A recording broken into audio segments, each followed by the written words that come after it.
ಸುಮಧುರ ಮನಸ್ಸುಗಳಿಗೆ ಸುಮಧುರವಾದಂತಹ ಸಂಗೀತದೊಂದಿಗೆ ಸುಶ್ರವಾದಂತಹ ಹಾಡಿನೊಂದಿಗೆ ಎಲ್ಲರಿಗೂ ಸಭೆಗೆ ಸ್ವಾಗತ ಕೋರಿದಂತಹ ಶ್ರೀ ಚಿಕ್ಕರಪ್ಪನವರಿಗೆ ಧನ್ಯವಾದಗಳನ್ನು ತಿಳಿಸ್ತಾರೆ. ಸಭೆಗೆ ಆಗಮಿಸಿರುವಂತಹ ಗಣ್ಯರನ್ನ ಸ್ವಾಗತಿಸಬೇಕು ಅಂತ ಸೈಲವಿ ಪ್ರಭಾರಿ ಕ್ಷೇತ್ರ ಶಿಕ್ಷಣಾಧಿಕಾರಿಗಳು ಕೆಜೆಪಿ ಇವರನ್ನ ಆಹ್ವಾನಿಸ್ತಾರೆ.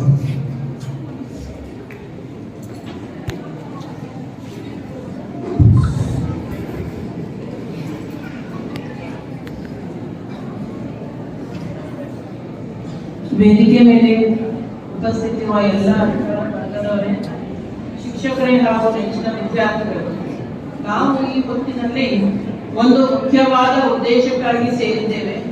ಅದು ನಮ್ಮ ಹಿಂದುಳಿದ ವಿದ್ಯಾರ್ಥಿಗಳಿಗೆ ಪ್ರೇರಣೆ ನೀಡುವ ಒಂದು ಪ್ರಯತ್ನ.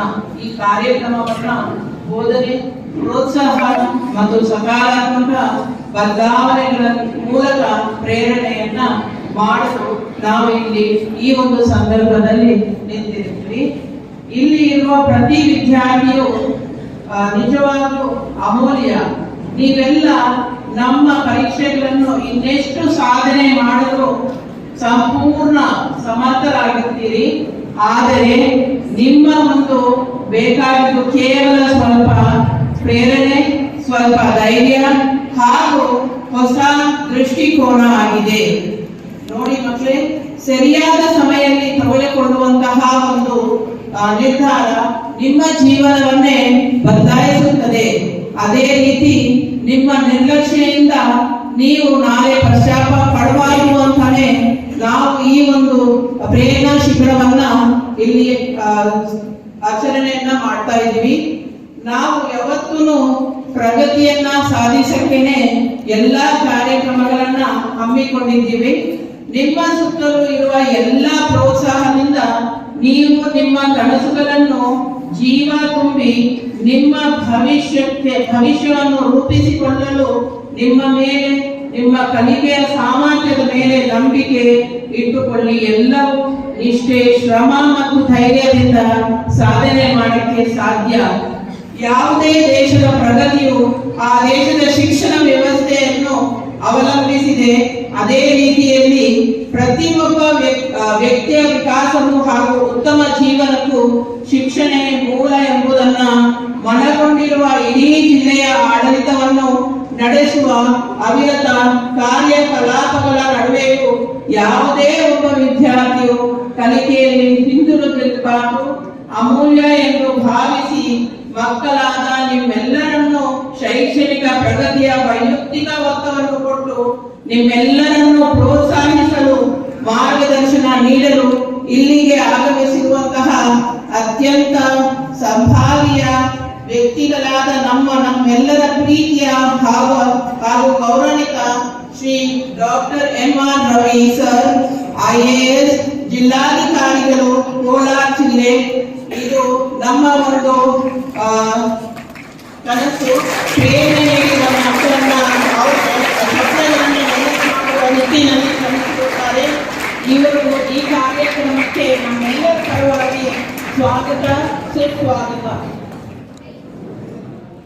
Welcome sir. ಇದೇ ರೀತಿ ನಮ್ಮ ಮೆಚ್ಚಿನ SP ಸರ್, ಇದಕ್ಕೆ ಮುಂಚೆನೂ ನಾವು ಒಂದು ಶಿಬಿರವನ್ನ ಮಾಡಿರ್ತೀವಿ.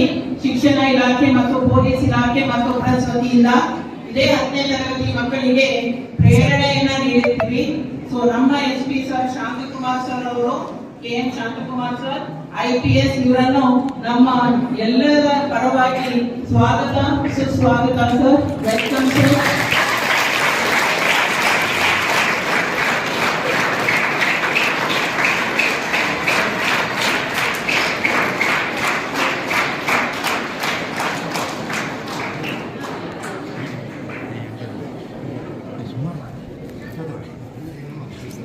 ನಮ್ಮ ಶಿಕ್ಷಣ ಇಲಾಖೆಯ ಉಪನಿರ್ದೇಶಕರಾದ ಕೃಷ್ಣಮೂರ್ತಿ ಸರ್ ಅವರು ಜೂನ್ ತಿಂಗಳಿಂದಾನೇ ನಮ್ಮೆಲ್ಲರಿಗೂ ಸ್ಫೂರ್ತಿಗಳನ್ನ ನೀಡ್ತಾ, ಪ್ರೇರಣೆಯನ್ನ ನೀಡ್ತಾ ಎಲ್ಲ HMsಗೆ, ವಿದ್ಯಾರ್ಥಿಗಳಿಗೆ ಅವರು ಪ್ರೇರಣೆ ಶಿಬಿರಗಳನ್ನ ಏರ್ಪಾಡು ಮಾಡ್ತಾನೆ ಇದ್ದಾರೆ. ಪೂರ್ತಿ ವರ್ಷ ಅವ್ರು ನೀಡಿರುವಂತಹ ನಮ್ಮ ಎಲ್ಲ ಪ್ರೋತ್ಸಾಹದಿಂದ ನಾವು ಎಲ್ಲ ಈ ಒಂದು ವರ್ಷ ಉತ್ತಮ ಫಲಿತಾಂಶವನ್ನ ಪಡೆಯುವ ಕಡೆ ಶ್ರಮಿಸ್ತಾ ಇದ್ದೀವಿ.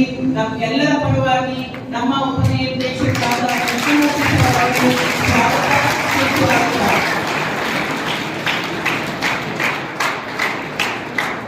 ನಮ್ಮ ಕೆಜಿಎಫ್ ಮುನ್ಸಿಪಲ್ ಕಮಿಷನರ್ ಆದ ಪವನ್ ಕುಮಾರ್ ಸರ್ ಅವರು ಸಹ ನಮ್ಮ ಮಕ್ಕಳಿಗೆ ಟ್ಯಾಕ್ಸ್ ಕೊಟ್ಟು ಎಲ್ಲ ಪ್ರೋತ್ಸಾಹ ಮಾಡಿರ್ತಾರೆ.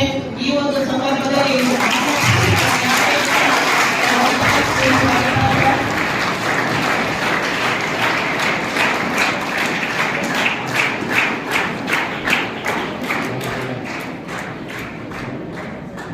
ನಮ್ಮ ಕೆಜಿಎಫ್ ತಾಲೂಕಿನ ಮುನ್ಸಿಪಲ್ ತಹಸೀಲ್ದಾರ್ ಆದ ಹರಿಪ್ರಸಾದ್ ಸರ್ ಅವ್ರಿಗೂ ನಮ್ಮೆಲ್ಲರ ಪರವಾಗಿ ಸ್ವಾಗತ, ಸುಸ್ವಾಗತ.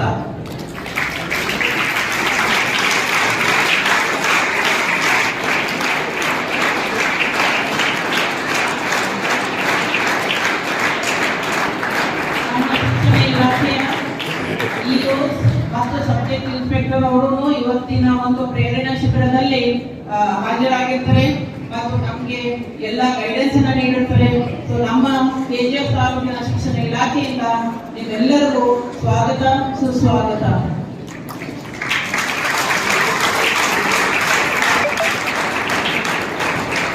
ನಮ್ಮ ಶಿಕ್ಷಣ ಇಲಾಖೆಯ ವಿದ್ಯಾರ್ಥಿ ಕೋಆರ್ಡಿನೇಟರ್ ಆದ ರಮೇಶ್ ಅವರಿಗೆ ಸ್ವಾಗತ, ಸುಸ್ವಾಗತ.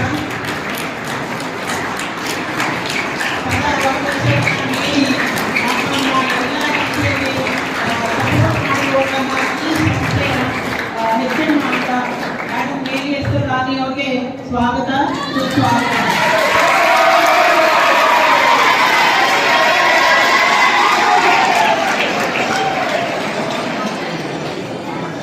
ಈ ಒಂದು ಪ್ರೇರಣಾ ಶಿಬಿರದಲ್ಲಿ ಪೋಷಕರು ಸಹ ಬಂದಿರ್ತೀರ.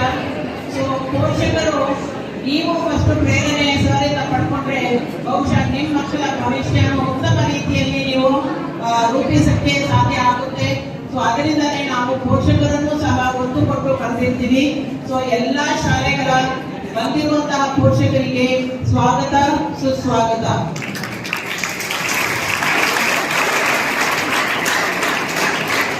ನಮ್ಮ ಪತ್ರಿಕಾ ಮಿತ್ರರೇ, ನಿಮಗೂ ಸ್ವಾಗತ.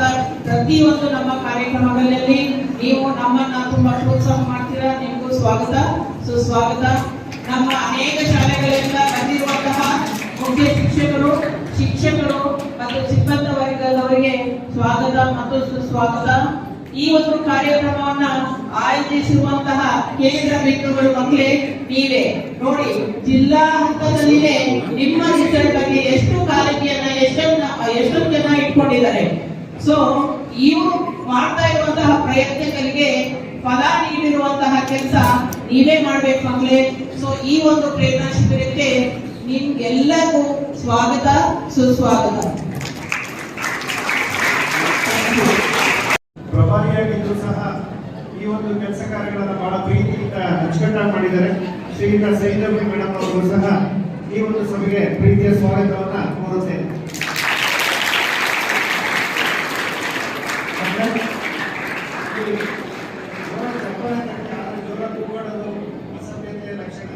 ಎಷ್ಟಬೇಕು ಅಷ್ಟು ಮಾತ್ರ ಮಾತಾಡ್ಕೊಳ್ಳುವಂಥದ್ದು ಸ್ವಲ್ಪ. ಹಾಗಾಗಿ ಬಂದಿರುವ ಕಾರ್ಯಕ್ರಮಕ್ಕೆ ನೀವೆಲ್ಲ ಸೀಮಿತವಾಗಿರ್ಬೇಕು ಅಂತ ಭಾವಿಸ್ತಾ ಈ ಒಂದು ಕಾರ್ಯಕ್ರಮದ ಕಾರ್ಯಕಾಲದ ಉದ್ಘಾಟನೆಯನ್ನ ಮಾಡಿಕೊಡ್ಬೇಕು ಅಂತ ಮಾನ್ಯ ಜಿಲ್ಲಾಧಿಕಾರಿಗಳು ಹಾಗೂ ವೇದಿಕೆ ಮೇಲಿರುವಂತಹ ಅಧಿಕಾರಿಗಳನ್ನ ಪ್ರೀತಿಯಿಂದ ಕೇಳಿಕೊಡ್ತೇವೆ.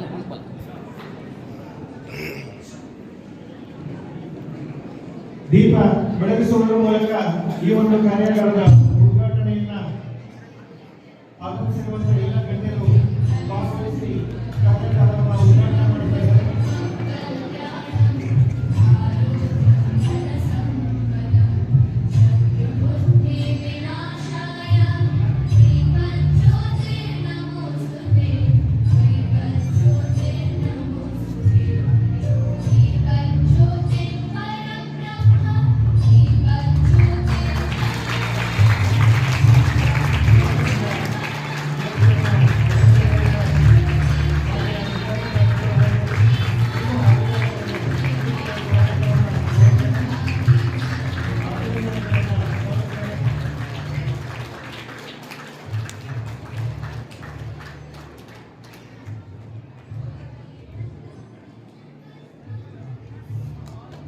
ದೀಪ ಬೆಳಗುವಂತೆ ನಿಮ್ಮ ಬಾಳು ಬೆಳಗಲಿ.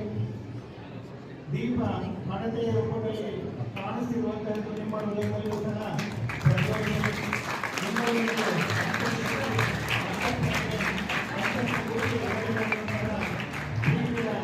ಒಟ್ಟನೆಯೊಂದಿಗೆ ಈ ಒಂದು ಕಾರ್ಯಗಾರದ ಉದ್ಘಾಟನೆಯ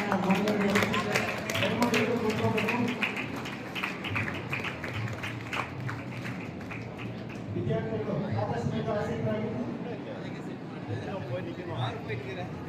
ಮಾತಾಡಬಾರದು, ವಿದ್ಯಾರ್ಥಿಗಳು ಮಾತಾಡಬಾರದು, ಶಿಕ್ಷಕರು ಕೂತ್ಕೊಳ್ಬೇಕು. ವಿದ್ಯಾನಾಯಕಿ ವಿನಯ ಅಂತ ಕರೀತೀವಿ. ವಿದ್ಯಾರ್ಥಿಗಳಿಗೆ ವಿನಯ ಬಹಳ ಮುಖ್ಯ. ಸುಂದರ ಕವಿಯುವ ಅಂತರಗಳಿಗೆ ಪ್ರೀತಿಯ ಹಣತೆಯ ಹಂಚೋಣ, ಬಿರುಗಾಳಿಗೆ ಹೋಗಿ ಆಡುವ ಹಣತೆಯನ್ನು ಹೆಚ್ಚುವರಿಗೂ ಮುನ್ನಡೆಸೋಣ. ನಿನ್ನೆ 10ನೇ ತರಗತಿಯ ಮೊದಲನೇ ಸಾಲಿದೆ. ಹಾಗಾಗಿ ಹಣತೆಯನ್ನು ಹಂಚೋದ್ರ ಮೂಲಕ ನಿಮ್ಮೆಲ್ಲರಿಗೂ ಪ್ರೀತಿಯನ್ನು ಹಂಚಿರುವಂತಹ ವೇದಿಕೆ ಮೇಲಿರುವಂತಹ ಎಲ್ಲ ಗಣ್ಯರಿಗೆ ಪ್ರೀತಿಯ ಅಭಿನಂದನೆಗಳನ್ನು ಸಲ್ಲಿಸ್ತಾ ಈ ಒಂದು ಕಾರ್ಯಾಗಾರವನ್ನು ಕುರಿತು ಮಾನ್ಯ ಉಪನಿರ್ದೇಶಕರು ಶಾಲಾ ಶಿಕ್ಷಣ ಇಲಾಖೆ ಕೋಲಾರ ಜಿಲ್ಲೆಯವರಾದಂತಹ ಶ್ರೀಯುತ ಕೃಷ್ಣಮೂರ್ತಿ ಸರ್ ಅವರು ಪ್ರಾಸ್ತಾವಿಕ ನುಡಿಗಳನ್ನು ಆಡಬೇಕು ಅಂತ ಕೋರ್ಕೊಳ್ತೇನೆ. ಡಾಕ್ಟರ್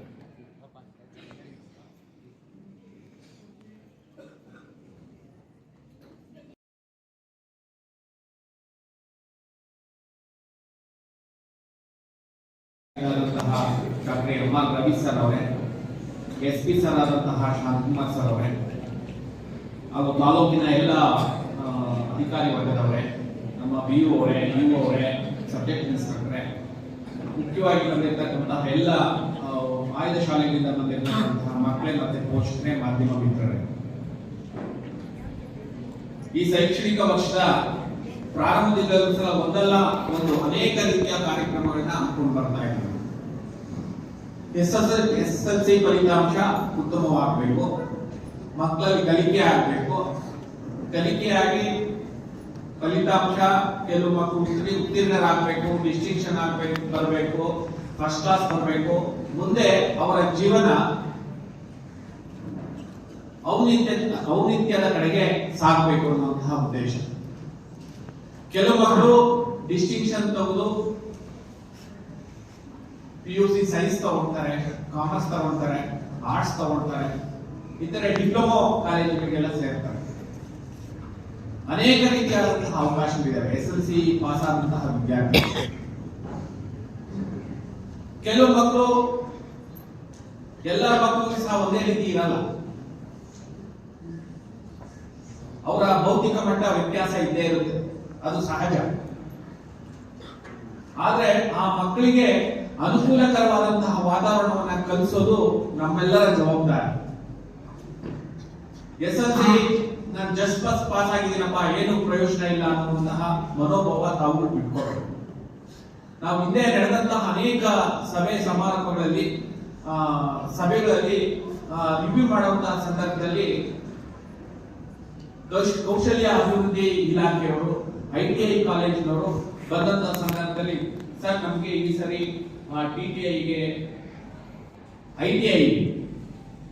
ITIಗೆ ಅಡ್ಮಿಷನ್ ಆಗುವಂತಹ ವಿದ್ಯಾರ್ಥಿಗಳು ಕಡಿಮೆ ಇದ್ದಾರೆ. ಈ ಭಾಗದಲ್ಲಿ ಕೈಗಾರಿಕೆಗಳು, ಕಂಪನಿಗಳು ಹೆಚ್ಚಿಗೆ ಉದ್ಯೋಗಾವಕಾಶಗಳು ಕಲ್ಪಿಸ್ಕೊಡ್ತಾ ಇದ್ದಾರೆ ಸರ್ಕಾರ. ಈ ನಿಟ್ಟಿನಲ್ಲಿ ಮಕ್ಕಳನ್ನ ಅಟ್ಲೀಸ್ಟ್ SSLC ಪಾಸ್ ಆದ್ರೆ ನಮಗೆ ITIಗೆ ಅಡ್ಮಿಷನ್ ಸಿಗ್ತದೆ.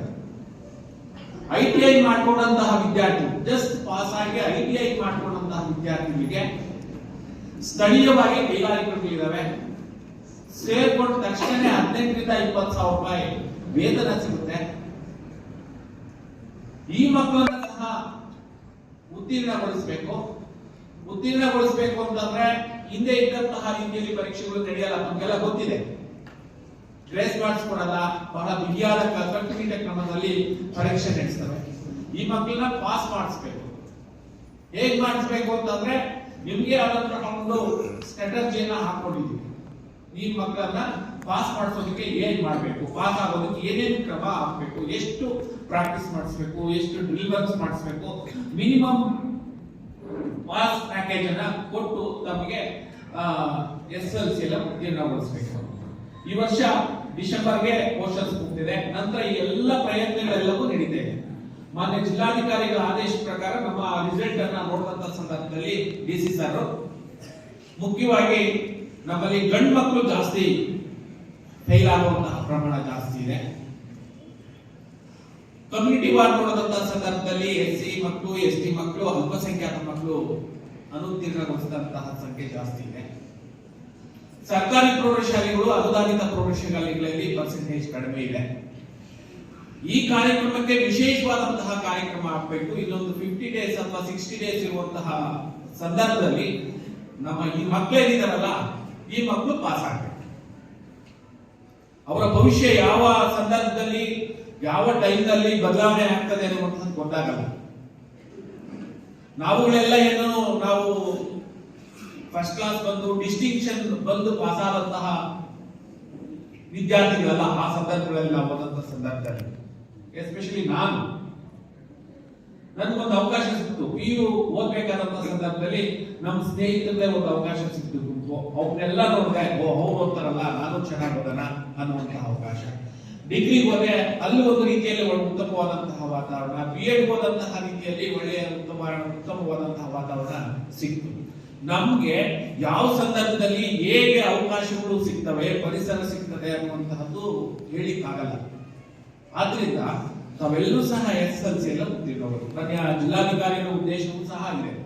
ತಾವೆಲ್ಲರೂ ಸಹ SSLC ಉತ್ತೀರ್ಣರಾದ್ರೆ ಮುಂದಿನ ಭವಿಷ್ಯ ಚೆನ್ನಾಗಿರುತ್ತೆ.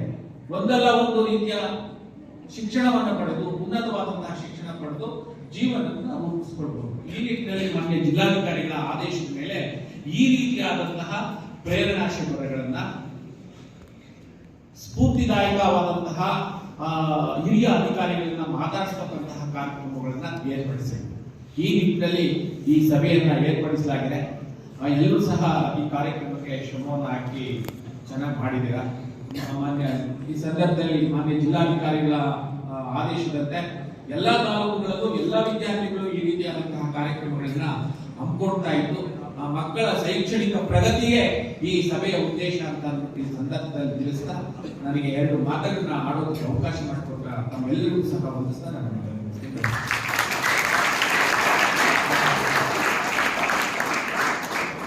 ಧನ್ಯವಾದಗಳು ಸರ್. ನಮ್ಮ ಶಾಲೆಗೆ ದಾಖಲಾದಂತ ಪ್ರತಿಯೊಬ್ಬ ವಿದ್ಯಾರ್ಥಿಯು ಉತ್ತೀರ್ಣ ಆಗಬೇಕು ಅನ್ನುವಂತಹದ್ದು ನಮ್ಮ ಉದ್ದೇಶ ಅಂತ ಅವರು ತಮ್ಮ ಮಾತುಗಳಲ್ಲಿ ಹೇಳಿದ್ದಾರೆ. ಮಕ್ಕಳೇ, ಅದನ್ನ ಅರ್ಥ ಮಾಡ್ಕೊಳ್ಳಿ. ಮಕ್ಕಳೇ, ನಮ್ಮೊಟ್ಟಿಗೆ ಅಂದ್ರೆ ಇಲಾಖೆ ಅಧಿಕಾರಿಗಳೊಟ್ಟಿಗೆ SSLC ಪರೀಕ್ಷೆಗೆ ಸಂಬಂಧಪಟ್ಟಂತೆ ಫಲಿತಾಂಶದ ಬಗ್ಗೆ ಮಾತಾಡ್ತಾ ನಮ್ಮ ಶಾಲೆಗಳಿಗೆ ಸೇರಿದಂತ ಎಲ್ಲ ಮಕ್ಕಳು ಪಾಸ್ ಆಗಬೇಕು. ನಮ್ಮ ಜಿಲ್ಲೆ ಮೊದಲು 1-2ನೇ ಸ್ಥಾನದಲ್ಲಿ ಇರಬೇಕು. ಇದಕ್ಕೆ ಏನ್ ಕಾರಣ, ಯಾಕೆ ಬರ್ತಿಲ್ಲ ಅಂತ ರಿವ್ಯೂ ಮಾಡ್ತಿದ್ದಾಗ ನಾವು 1-2 ಕಾರಣಗಳನ್ನ ಕೊಟ್ವಿ. ಮಾನ್ಯ ಜಿಲ್ಲಾಧಿಕಾರಿಗಳು ಅದನ್ನು ಒಪ್ಪಲಿಲ್ಲ. ನೀವು ಕಡ್ಡಾಯವಾಗಿ ಶಾಲೆಗೆ ಬಂದಂತ ಎಲ್ಲ ಮಕ್ಕಳನ್ನ ಪಾಸ್ ಮಾಡಿಸಲೇಬೇಕಾಗಿರುವಂತಹದ್ದು ನಿಮ್ಮ ಜವಾಬ್ದಾರಿ ಅನ್ನುವಂತ ಆದೇಶವನ್ನು ನಮಗೆಲ್ಲ ನೀಡಿದ್ದಾರೆ. ಈ ನಿಟ್ಟಿನಲ್ಲಿ ನಾವು ಕೆಲವೊಂದು ಕಾರಣಗಳನ್ನು ಕೊಟ್ಟಂತ ಸಂದರ್ಭದಲ್ಲಿ ನಾನೊಂದು ಮಾತನ್ನ ಹೇಳಿದೆ, ಸರ್ ನಮ್ದು ಗಡಿ ಪ್ರದೇಶ ಭಾಷಾ ಸಮಸ್ಯೆ ಸರ್ ಅಂತ. ಖಂಡಿತ ಅದೆಲ್ಲ ಸುಳ್ಳು ಅಂತ ಹೇಳಿದ್ರು. ಅವತ್ತು ಹೇಳಿದ ದಿವಸನೇ ಅಜೆಂಡಾದಲ್ಲಿ ಸೇರಿಸ್ಕೊಟ್ರು. ಅದ್ ಯಾವ ವಿದ್ಯಾರ್ಥಿಗಳು ದಡ್ರಿದ್ದಾರೆ, ಓದಲ್ಲ ನಾನೇ ನೋಡ್ತೀನಿ ಅಂತಂದ್ರು. ಖಂಡಿತವಾಗಿಯೂ ನಾವು 30 ವರ್ಷದಿಂದ ಈ ಕೆಲಸ ಮಾಡ್ತಿದ್ದೀವಿ. ಜಿಲ್ಲಾಧಿಕಾರಿಗಳು ಹಿಂದುಳಿದ ಮಕ್ಕಳನ್ನ ಪ್ರೇರಣೆ ಮಾಡಿದ್ದಾರೆ, ಬೇರೆ ಬೇರೆ ಮಕ್ಕಳ ಜೊತೆ ಮಾತಾಡಿದ್ದಾರೆ. ಆದ್ರೆ ಹಿಂದುಳಿದ ಮಕ್ಕಳನ್ನ, ಗೊತ್ತಿಲ್ಲದೆ ಇರುವಂತವರನ್ನ, ಅನುತ್ತೀರ್ಣ ಆಗುವಂತ ಮಕ್ಕಳ ಜೊತೆಗೂ ನಾನು ಮಾತಾಡ್ತೇನೆ, ಅವ್ರ ಜೊತೆ ಸ್ಪಂದಿಸ್ತೇನೆ. ವಿಶೇಷವಾಗಿ ಪೋಷಕರನ್ನ, ಎಲ್ಲರೂ ಒಂದೊಂದು ಪೋಷಕರನ್ನ ಕರ್ಕೊಂಡು ಬರ್ಬೇಕು ಅಂತ ಹೇಳಿದ್ರು. ಆದ್ರೆ ಪೋಷಕರು ತಮ್ಮ ಸಂಖ್ಯೆ ತುಂಬಾ ಕಡಿಮೆ ಇದೆ. ನೀವು ಕೈ ಜೋಡಿಸಿದ್ರೆ ನಮ್ಗೆ ಅದು ಉಪಯೋಗ ಆಗುತ್ತೆ. ಹಾಗಾಗಿ ನಿಮ್ಮನ್ನ ಖಂಡಿತವಾಗ್ಲೂ ನೀವೆಲ್ಲ ಸೌಭಾಗ್ಯವಂತರು ಅಂತಾನೆ ನಾನು ಹೇಳ್ತೇನೆ. IAS ಅಧಿಕಾರಿಗಳು ಕುಗ್ರಾಮ ಕಟ್ಟ ಕಡೆಯ ನಮ್ಮ ಗಡಿ ಭಾಗದಲ್ಲಿರುವಂತ ವಿದ್ಯಾರ್ಥಿಯನ್ನು ಮಾತಾಡಿಸುವಂತ 28 ಇಲಾಖೆಗಳ ಉಸ್ತುವಾರಿಯನ್ನ ಅವತ್ತೆಲ್ಲ ಬದಿಗೊತ್ತಿ ನಿಮ್ ಜೊತೆ ಬಂದಿದ್ದಾರೆ ಅಂದ್ರೆ ಅದೆಲ್ಲಕ್ಕೂ ಮುಖ್ಯ ನೀವು ಅನ್ನುವಂಥದ್ದನ್ನ ಸಾಹೇಬರು ತಲೆಯಲ್ಲಿ ಇಟ್ಕೊಂಡಿದ್ದಾರೆ. ಮಕ್ಕಳೇ, ಈ ಒಂದು ಸೌಭಾಗ್ಯವನ್ನ ನೀವು ಪಡಿಸಿಕೊಂಡು ಸನ್ಮಾನ್ಯರು ಡಾಕ್ಟರ್ ಎಂ.ಆರ್. ರವಿ ಸರ್ ಅವರು, ಜಿಲ್ಲಾಧಿಕಾರಿಗಳು, ಕೋಲಾರ ಜಿಲ್ಲೆಯವರು ಈ ಒಂದು ಸಭೆಯನ್ನು ಉದ್ದೇಶಿಸಿ ಮಾತಾಡಬೇಕು ಅಂತ ಕೋರ್ಕೊಟ್ಟು.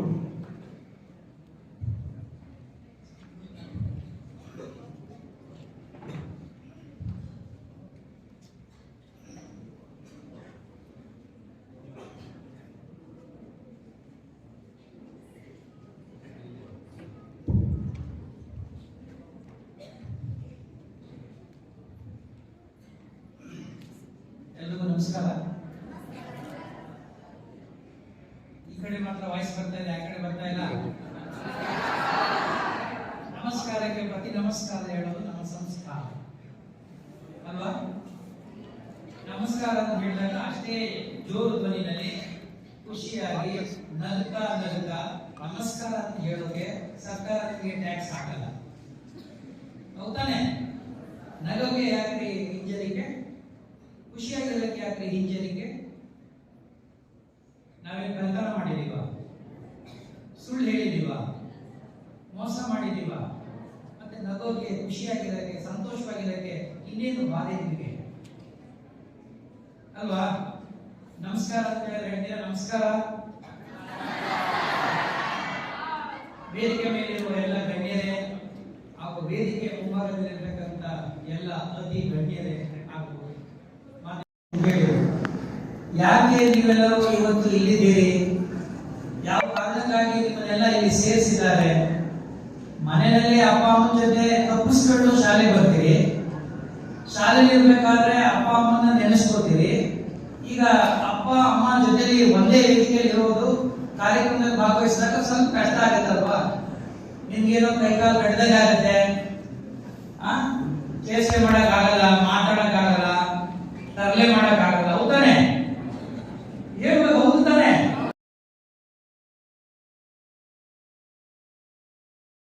ಅದು ಯಾರು ಕಲ್ಪಿಸ್ಕೊಂಡಿರೋದು? ರಾತ್ರಿ ಹೊತ್ತು ನಾವು ಮಲಗಿದಾಗ ಬೆಳಕಿನಲ್ಲಿ ನಾವು ಮಾಡುವ ಚಟುವಟಿಕೆಗಳು ಕತ್ಲಾದಾಗ ಇದ್ದಕ್ಕಿದ್ದಂಗೆ ನಮ್ಮ ಮನಸ್ಸಿನಲ್ಲಿ, ನಮ್ಮ ತಲೆ ಒಳಗಡೆ ಏನೋ ಒಂದು ರೀತಿ ಭಯ ಅನ್ನೋ ಆತಂಕ ಶುರು ಆಗುತ್ತಲ್ವಾ? ಆ ರೀತಿಯಾದಂತಹ ಒಂದು ನೆರಳು, ಒಂದು ಛಾಯೆ ಪರೀಕ್ಷೆ ಮೇಲೆ ಇರೋದನ್ನ ನಾವು ಬಹಳ ವರ್ಷದಿಂದ ಗಮನಿಸ್ತಾ ಇದ್ದೀವಿ. ನಾನು ಪ್ರಾರಂಭದಲ್ಲಿ ಹೇಳಿದೆ, ನೀವು ಯಾಕೆ ಭಯ ಬೀಳ್ತೀರಿ ಅಂತ. ಭಯ ಬೀಳಬೇಕಾಗಿದ್ದು ಯಾವಾಗ? ಏನಾದ್ರು ತಪ್ಪು ಮಾಡಿದಾಗಲ್ವಾ? ಮನೆಯಲ್ಲಿ ಸುಳ್ಳು ಹೇಳಿ ನಿಮ್ಮ ಅಪ್ಪ ಅಮ್ಮನಿಗೆ ಸಿಕ್ಕಾಕೊಂಡ್ರೆ ನೀವು ಎದುರ್ಕೋಬೇಕು. ಶಾಲೆಯಲ್ಲಿ ಓದ್ದೆ ಅವರಿಗೆ ಹೋಮ್ವರ್ಕ್ ಅಥವಾ ಏನೋ ಒಪ್ಪಿಸದೆ ಹೋದ್ರೆ ಸಹಜವಾಗಿ ಸ್ವಲ್ಪ ಭಯ ಇದ್ದೇ ಇರುತ್ತೆ ಅಲ್ವಾ? ಏನಾದ್ರು ತಪ್ಪು ಮಾಡಿದಾಗ ಮಾತ್ರ ಇರಬೇಕು, ಇಲ್ಲದೆ ಹೋದ್ರೆ ನೀವು ಭಯ ಪಡಬೇಕಾದಂತ ಪ್ರಮೇಯವೇ ಇಲ್ಲ ಅನ್ನೋದು ನನ್ನ ಒಂದು ಮಾತು. ನಿಜ ತಾನೆ? ಸೊ ಹಾಗಾಗಿ ನಿಮಗೆ ಮುಂದೆ ಬಂದಿದ್ದಾರೆ. ಪರೀಕ್ಷೆ ಅಂದ್ರೆ ಅದು ಭಯ ಅಲ್ಲ, ಪರೀಕ್ಷೆಯನ್ನು ನಾವೆಲ್ಲರೂ ಸಂಭ್ರಮಿಸೋಣ. ಏನು ಸಂಭ್ರಮಿಸೋದು? ಹಬ್ಬ ಬಂದ್ರೆ ಸಂಭ್ರಮಿಸ್ತೀವಿ, ಫಂಕ್ಷನ್ ಮಾಡಿದ್ರೆ ಖುಷಿ ಪಡ್ತೀವಿ, ಅದೆಲ್ಲ ಓಕೆ. ಪರೀಕ್ಷೆನೂ ನಾವು ಸೆಲೆಬ್ರೇಟ್ ಮಾಡಬಹುದಾ? Can we celebrate our exams? Yes, we can celebrate exams also ಅನ್ನೋದು ಇವತ್ತಿನ ಒಂದು ಪ್ರಮುಖವಾದಂತಹ ಒಂದು ಮಾತು ಅಥವಾ ಒಂದು ಸಂದೇಶ ಅಂತ ಬೇಕಾದ್ರೆ ತಗೊಳ್ಳಿ. ಹೇಗೆ ಸರ್ ಅದು? ಮುಂದೆ ಪರೀಕ್ಷೆ ಇದೆ, 34-35 ದಿನ ಇದೆ. ನಾವು ಅಷ್ಟು ಓದಬೇಕು, ಗಣಿತ ಓದಬೇಕು, ಸೈನ್ಸ್ ಓದಬೇಕು, ಒಂದೊಂದ್ಸರಿ ಕನ್ನಡವೇ ತಲೆಗತ್ತೋದಿಲ್ಲ, ಇಂಗ್ಲಿಷ್ ಅಂತೂ ಗಂಟಲವರೆಗೆ ಬರುತ್ತೆ, ಕೆಳಗಡೆ ಇಳಿಯೋದೇ ಇಲ್ಲ, ಹೌದಾ ಇಲ್ವೋ? ಈ ತರ ನೀವು ನಿಮ್ಮದೇ ಆದಂತಹ ಕೆಲವು ಭಾವನೆಗಳನ್ನ ರೂಢಿಸ್ಕೊಂಡ್ಬಿಟ್ಟಿದ್ದೀರಿ. ದಯಮಾಡಿ ಅವೆಲ್ಲ ತೆಗೆದುಬಿಟ್ಟು ನಿಮ್ಮ ಮನಸ್ಸನ್ನ ಓಪನ್ ಬುಕ್ ಅಂತ ಹೇಳ್ತೀವಲ್ಲ, ಮುಕ್ತವಾಗಿ ಇಟ್ಕೊಳ್ಳೋ ಪ್ರಯತ್ನವನ್ನ ಮಾಡಿ. ಮುಂದೆ ಏನೋ ಒಂದಿದೆ ಅನ್ನುವ ಭಯ ಇದೆಯಲ್ಲ, ಅದನ್ನ ತೆಗೆದಾಕ್ಬಿಡಿ. ನಿಮ್ಗೆ ಕುವೆಂಪು ಹೆಸರು ಗೊತ್ತಲ್ವಾ? ಕುವೆಂಪು ಹೆಸರು ಗೊತ್ತು, ಕೇಳಿದ್ದೀರಿ, ಓದಿದ್ದೀರಲ್ವಾ? ಅವ್ರು ಹೇಳ್ತಾ ಇದ್ದಾರೆ ಏನಂತಂದ್ರೆ, ಹಿಂದೆ ಗುರುವಿದ್ದ, ಮುಂದೆ ಗುರಿ ಇತ್ತು ಅಲ್ವಾ? ಹಿಂದೆ ಗುರುವಿದ್ದ, ನನ್ನಿಂದ ಗುರುವಿದ್ದಾರೆ, ಮುಂದೆ ಗುರಿ ಇತ್ತು, ಸಾಗುತ್ತಿತ್ತು ಸಿಂಹಗಳ ಪಡೆ, ಸಾಗುತ್ತಿತ್ತು ಸಿಂಹಗಳ ಪಡೆ. ಇಂದು ಈಗ ಹಿಂದೆ ಗುರುವಿಲ್ಲ, ಮುಂದೆ ಗುರಿ ಇಲ್ಲ, ಸಾಗುತ್ತಿದೆ ಗುರಿಗಳ ಮಂದೆ. ಇದು ಹೇಳಿ ಎಷ್ಟು ವರ್ಷ ಆಯ್ತು? ಕುವೆಂಪು ಎಷ್ಟು ದಶಕಗಳಾಯ್ತು. ಇವತ್ತು ನಾವು ನೀವೆಲ್ಲರೂ ಅದೇ ರೀತಿಯಲ್ಲಿ ಆಲೋಚನೆ ಮಾಡ್ತಾ ಇದ್ದೀವಿ ಅಂತಂದ್ರೆ ಪ್ರಾಯಶಃ ನಾವು ಯೋಚನೆ ಮಾಡುವ ರೀತಿ ಸರಿಯಿಲ್ಲ ಅಂತ ಅನಿಸುತ್ತೆ, ಹೌದಾ ಇಲ್ವೋ? ಪ್ರೇರಣಾ ಶಿಬಿರ ಅಂತ ಹೇಳಿದ್ರು. ಇದು ಪ್ರೇರಣಾ ಶಿಬಿರ ಅನ್ನೋದಕ್ಕೆ ಸಂವಾದ ಮಾಡೋದು ಒಳ್ಳೆಯದೇನು ಅಂತ ಅನಿಸುತ್ತೆ ನನಗೆ. ನಾನು ನಿಮ್ ಜೊತೆ ಮಾತಾಡಬೇಕು ಅಂತ ಬಂದಿದ್ದೀನಿ. ಇಲ್ಲಿಯವರೆಲ್ಲರೂ ಮಾತುಗಾರರೇ, ನಾವು ಯಾವ ಏನೋ ಮಾತು ಇಲ್ಲದೆ ಮಾತುಗಾರರೇ, ಮಾತಿನ ಮಲ್ರೆ. ಆಮೇಲೆ ಇವರು ಹೇಳ್ತಾ ಇದ್ದಾರೆ ಡಿಪಿ ಅವರು, ಅವರು ಪಾಪ SSLC ನಲ್ಲಿ PUC ನಲ್ಲಿ ಕೂಡ ಬಹಳ ಉನ್ನತ ದರ್ಜೆನಲ್ಲಿ ಏನು ಓದಿ ಬಂದವರಲ್ಲ, ಸಿಕ್ಕಂತ ಅವಕಾಶಗಳನ್ನು ಸದುಪಯೋಗ ಪಡಿಸಿಕೊಂಡೆ ಅಂತ ಹೇಳಿದರು. ಇದು ಬಹಳ ಮುಖ್ಯ. Opportunities come to your door and they knock at your door. When you are asleep inside, the opportunities will fly away, will vanish from your door. ಯಾವತ್ತೂ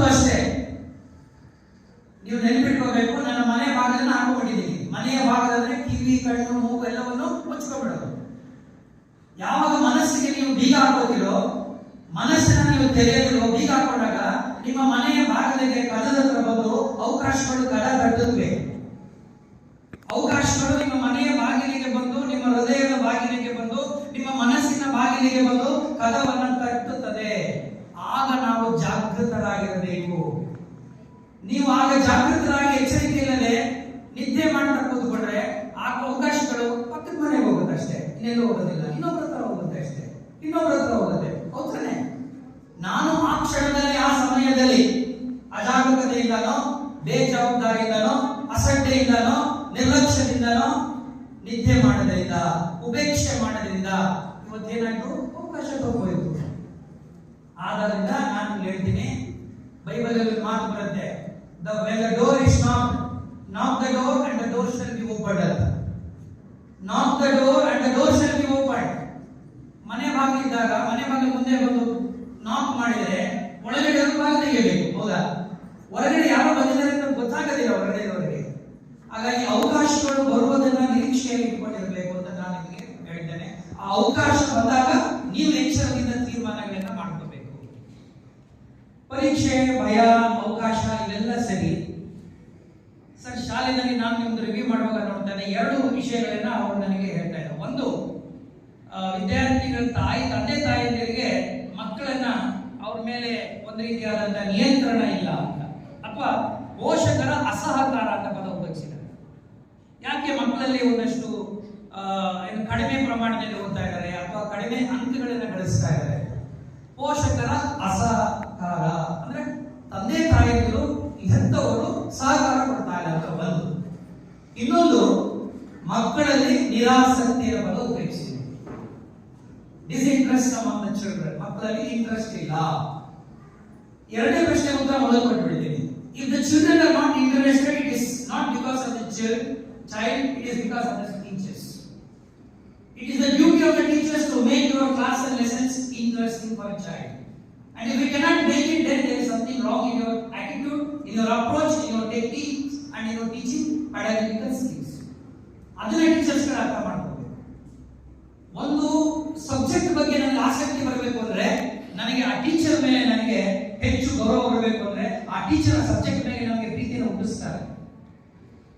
ನಮಗೆ ಆ ಟೀಚರ್ ನೋಡ್ತಾ ಇದ್ದಾನೆ, ನೆಕ್ಸ್ಟ್ ನೋಡ್ತಾನೆ, ಏನೋ ಖುಷಿ ಆಗುತ್ತೆ. ಆ ಕ್ಲಾಸ್ ತಗೋಸ್ಕೋಬಾರ್ದು ಅಂತ ಮನಸ್ಸು ಬರುತ್ತೆ. ಆ ಕ್ಲಾಸಲ್ಲಿ ಕೂತ್ಕೋಬೇಕು ಅಂತ ಅನ್ಸುತ್ತೆ. ಊಟದ ಸಮಯ ಆಗಿದ್ರೆ ಇಲ್ಲ ಸರ್, ಒಂದು ಅರ್ಧ ಗಂಟೆ ಮಾಡಿ ಸರ್ ಅಂತ ಹೇಳ್ಬೇಕು ಅನ್ಸುತ್ತೆ. ಯಾಕಂದ್ರೆ ಆ ಟೀಚರು ಆ ಸಬ್ಜೆಕ್ಟ್ ನ ಅಷ್ಟೊಂದು ಆಸಕ್ತಿದಾಯಕವಾಗಿ ಮಾಡ್ತಾರೆ. ಹೌದಲ್ವಾ? That means the interest of the child is rooted to the teacher. The ability of teacher is very important. ಅದನ್ನ ಟೀಚರ್ಸ್ ಜೊತೆ ಮಾತಾಡ್ಕೊತೀವಿ. ಎರಡನೇದೇನಪ್ಪ ಬಹಳ ಮುಖ್ಯವಾದಂದ್ರೆ ನಮ್ಮ ಪೋಷಕರ ಅಸಹಕಾರ ಅಂತ ಹೇಳಿ. ನನಗೆ ಬಹಳ ಸಂದರ್ಭಗಳಲ್ಲಿ ನಗು ಬರುತ್ತೆ. ನಾನು ಹಿಂಗೆ ಇದೇ ರೀತಿ ಮೈಸೂರಿದ್ದಾಗ ಒಂದು ಕಾರ್ಯಕ್ರಮಕ್ಕೆ ಹೋಗಿದ್ದೆ. SSLC PUC ನಲ್ಲಿ ಹೆಚ್ಚು ಮಾರ್ಕ್ಸ್ ತಗೊಂಡವರಿಗೆ ಅದನ್ನು ಸನ್ಮಾನಿಸುವಂತ ಕಾರ್ಯಕ್ರಮ ಇದೆ. ಸನ್ಮಾನ ಕಾರ್ಯಕ್ರಮ ಎಲ್ಲ ಆಯ್ತು. ಆದ್ಮೇಲೆ ಮುಗಿಸ್ಕೊಂಡು ಹೋಗುವಾಗ ಒಬ್ಬ ತಾಯಿ ಓಡ್ ಬಂದ್ರು. ಬಂದು ಸ್ವಲ್ಪ ಬೇಜಾರಲ್ಲಿದ್ರು. ಮಗಳು ಕರ್ಕೊಂಡ್ಬಂದ್ರು, ಮಗಳು ಬೈತಾ ಇದ್ರು. ನಾನು ಯಾಕೆ ಬೈತಾ ಇದ್ದೀನಿ ಅಂತ ಓಡ್ ಬಂದ್ರು. ನನಗೆ ಒಂದು ಕಂಪ್ಲೇಂಟ್ ಮಾಡಿದ್ರು. ಸರ್ ನೋಡಿ, ನಮ್ಮ ಮಗಳು ಎಷ್ಟು ಮಾರ್ಕ್ಸ್ ತಗೊಂಡಿದ್ದಾಳೆ. ನಾನು ಏನಾಯ್ತಮ್ಮ, ಏನಂತ ಅಪರಾಧ ಏನ್ ಮಾಡಿದ ಮಗಳು? ನೀವು ಬೈಯುವಷ್ಟು, ಸಿಟ್ಟಾಗುವಷ್ಟು ಅಥವಾ ಹೊಡೆಯುವ ಮಟ್ಟಕ್ಕೆ ನೀವು ಬೇಸರ ಪಟ್ಟುಕೊಳ್ಳುವಷ್ಟು ಅಪರಾಧ ಮಗು ಏನ್ ಮಾಡಿದ್ರು? ತಾಯಿ ಹೇಳ್ತಾರೆ, ಇಲ್ಲ ಸರ್, ಅವಳು ಪ್ರಯತ್ನ ಮಾಡಿದ್ರೆ ಇನ್ನೂ ಹೆಚ್ಚು ಮಾರ್ಕ್ಸ್ ತಗೋಬೋದಾಗಿತ್ತು, ಆದ್ರೆ ಅವಳು ಹೆಚ್ಚು ಕೊನೆಯಲ್ಲಿ ಅವಳು ಆಸಕ್ತಿ ಕೊಡಲಿಲ್ಲ. ನಾನು ಏನು ಬಹಳ ಕಡಿಮೆ ಮಾರ್ಕ್ಸ್ ಬಂದ್ಬಿಟ್ಟಿರಬೇಕು. ಎಷ್ಟು % ಬಂದಿದೆ ನಿಮ್ಮ ಮಗಳಿಗೆ ಅಂತೆ? Sir 95% sir. ನನಗೆ ನಗುಬೇಕು ಅಳಬೇಕು ಗೊತ್ತಾಗಲಿಲ್ಲ. ಸರಿ, ನೀವು ಇನ್ನೆಷ್ಟು ಬರಬೇಕು ಅಂತ ನಿರೀಕ್ಷೆ ಮಾಡ್ತಾ ಇದ್ದೀರಿ ಅಂತ ಕೇಳಿದೆ. ಸರ್, ಕಷ್ಟಪಟ್ಟು 3-4% ಬರ್ಬೋದಾಗಿತ್ತು ಸರ್, 98-99% ಬರ್ಬೋದಾಗಿತ್ತು ಸರ್. ನನಗೆ ಅವಾಗ ಏನ್ ಹೇಳ್ಬೇಕು ಅಂತ ಗೊತ್ತಾಗಿಲ್ಲ. ಆ ಹುಡುಗಿನ ಆ ಕಡೆ ಕಳಿಸಿದೆ, ಈ ತಾಯಿನ ಕಡೆ ಕರ್ಕೊಂಡು 2 ನಿಮಿಷ ಮಾತಾಡಬಹುದಾ ನಿಮ್ ಜೊತೆಲಿ ಅಂತಾರೆ. ಮಾತಾಡಿ ಸರ್ ಅಂದರು. ಬೇಜಾರು ಮಾಡ್ಕೋಬೇಡಿ, ಸಣ್ಣ ಪ್ರಶ್ನೆ ಕೇಳಿದ. ಕೇಳಿ ಸರ್, ನೀವೇನು ಓದಿದ್ದೀರಿ ಅಂತ. ಎಲ್ಲಿ ಬಿಡಿ ಸರ್. ಇಲ್ಲ ಹೇಳಿ, ಏನು ಓದಿದ್ದೀರಿ ಸರ್? ನಾನು 8th ಪಾಸ್ ಸರ್. 8th ಎಷ್ಟು % ನಿಮ್ದು ಅಂತ ಕೇಳಿದೆ. ಗೊತ್ತಿಲ್ಲ ಸರ್. 8ನೇ ಕ್ಲಾಸ್ ಓದಿರೋ ನೀವು, ನಿಮ್ಮ ಪರ್ಸೆಂಟೇಜ್ ಗೊತ್ತಿರೋ ನೀವು, ನಿಮ್ಮ ಮಗುವಿಂದ ಯಾಕೆ ಇಷ್ಟೊಂದು ಒತ್ತಡವನ್ನ ಏರಿ 95% ತಗೊಂಡ್ರು ಕೂಡ ನನಗೆ ಸಮಾಧಾನ, ತೃಪ್ತಿ ಇರುವಾದ್ರೆ ಉತ್ತರ ಇಲ್ಲ. ಮಕ್ಕಳು ತಂದೆ ತಾಯಿಗಳು ಅರ್ಥ ಮಾಡ್ಕೋಬೇಕು. ಮಕ್ಕಳು ಮೆಷಿನ್ಸ್ ಅಲ್ಲ.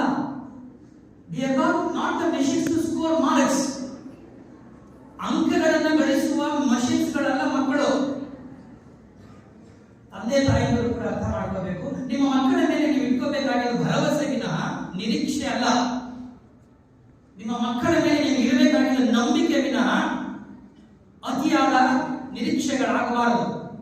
ಯಾಕೆಂದ್ರೆ ನಿರೀಕ್ಷೆಯಿಂದ ಯಾವಾಗಲೂ ನಿರಾಶೆ ಇರುತ್ತೆ. ತಂದೆ ತಾಯಿಯನ್ನು ದಯವಿಟ್ಟು ಅರ್ಥ ಮಾಡ್ಕೊಳ್ಳಿ.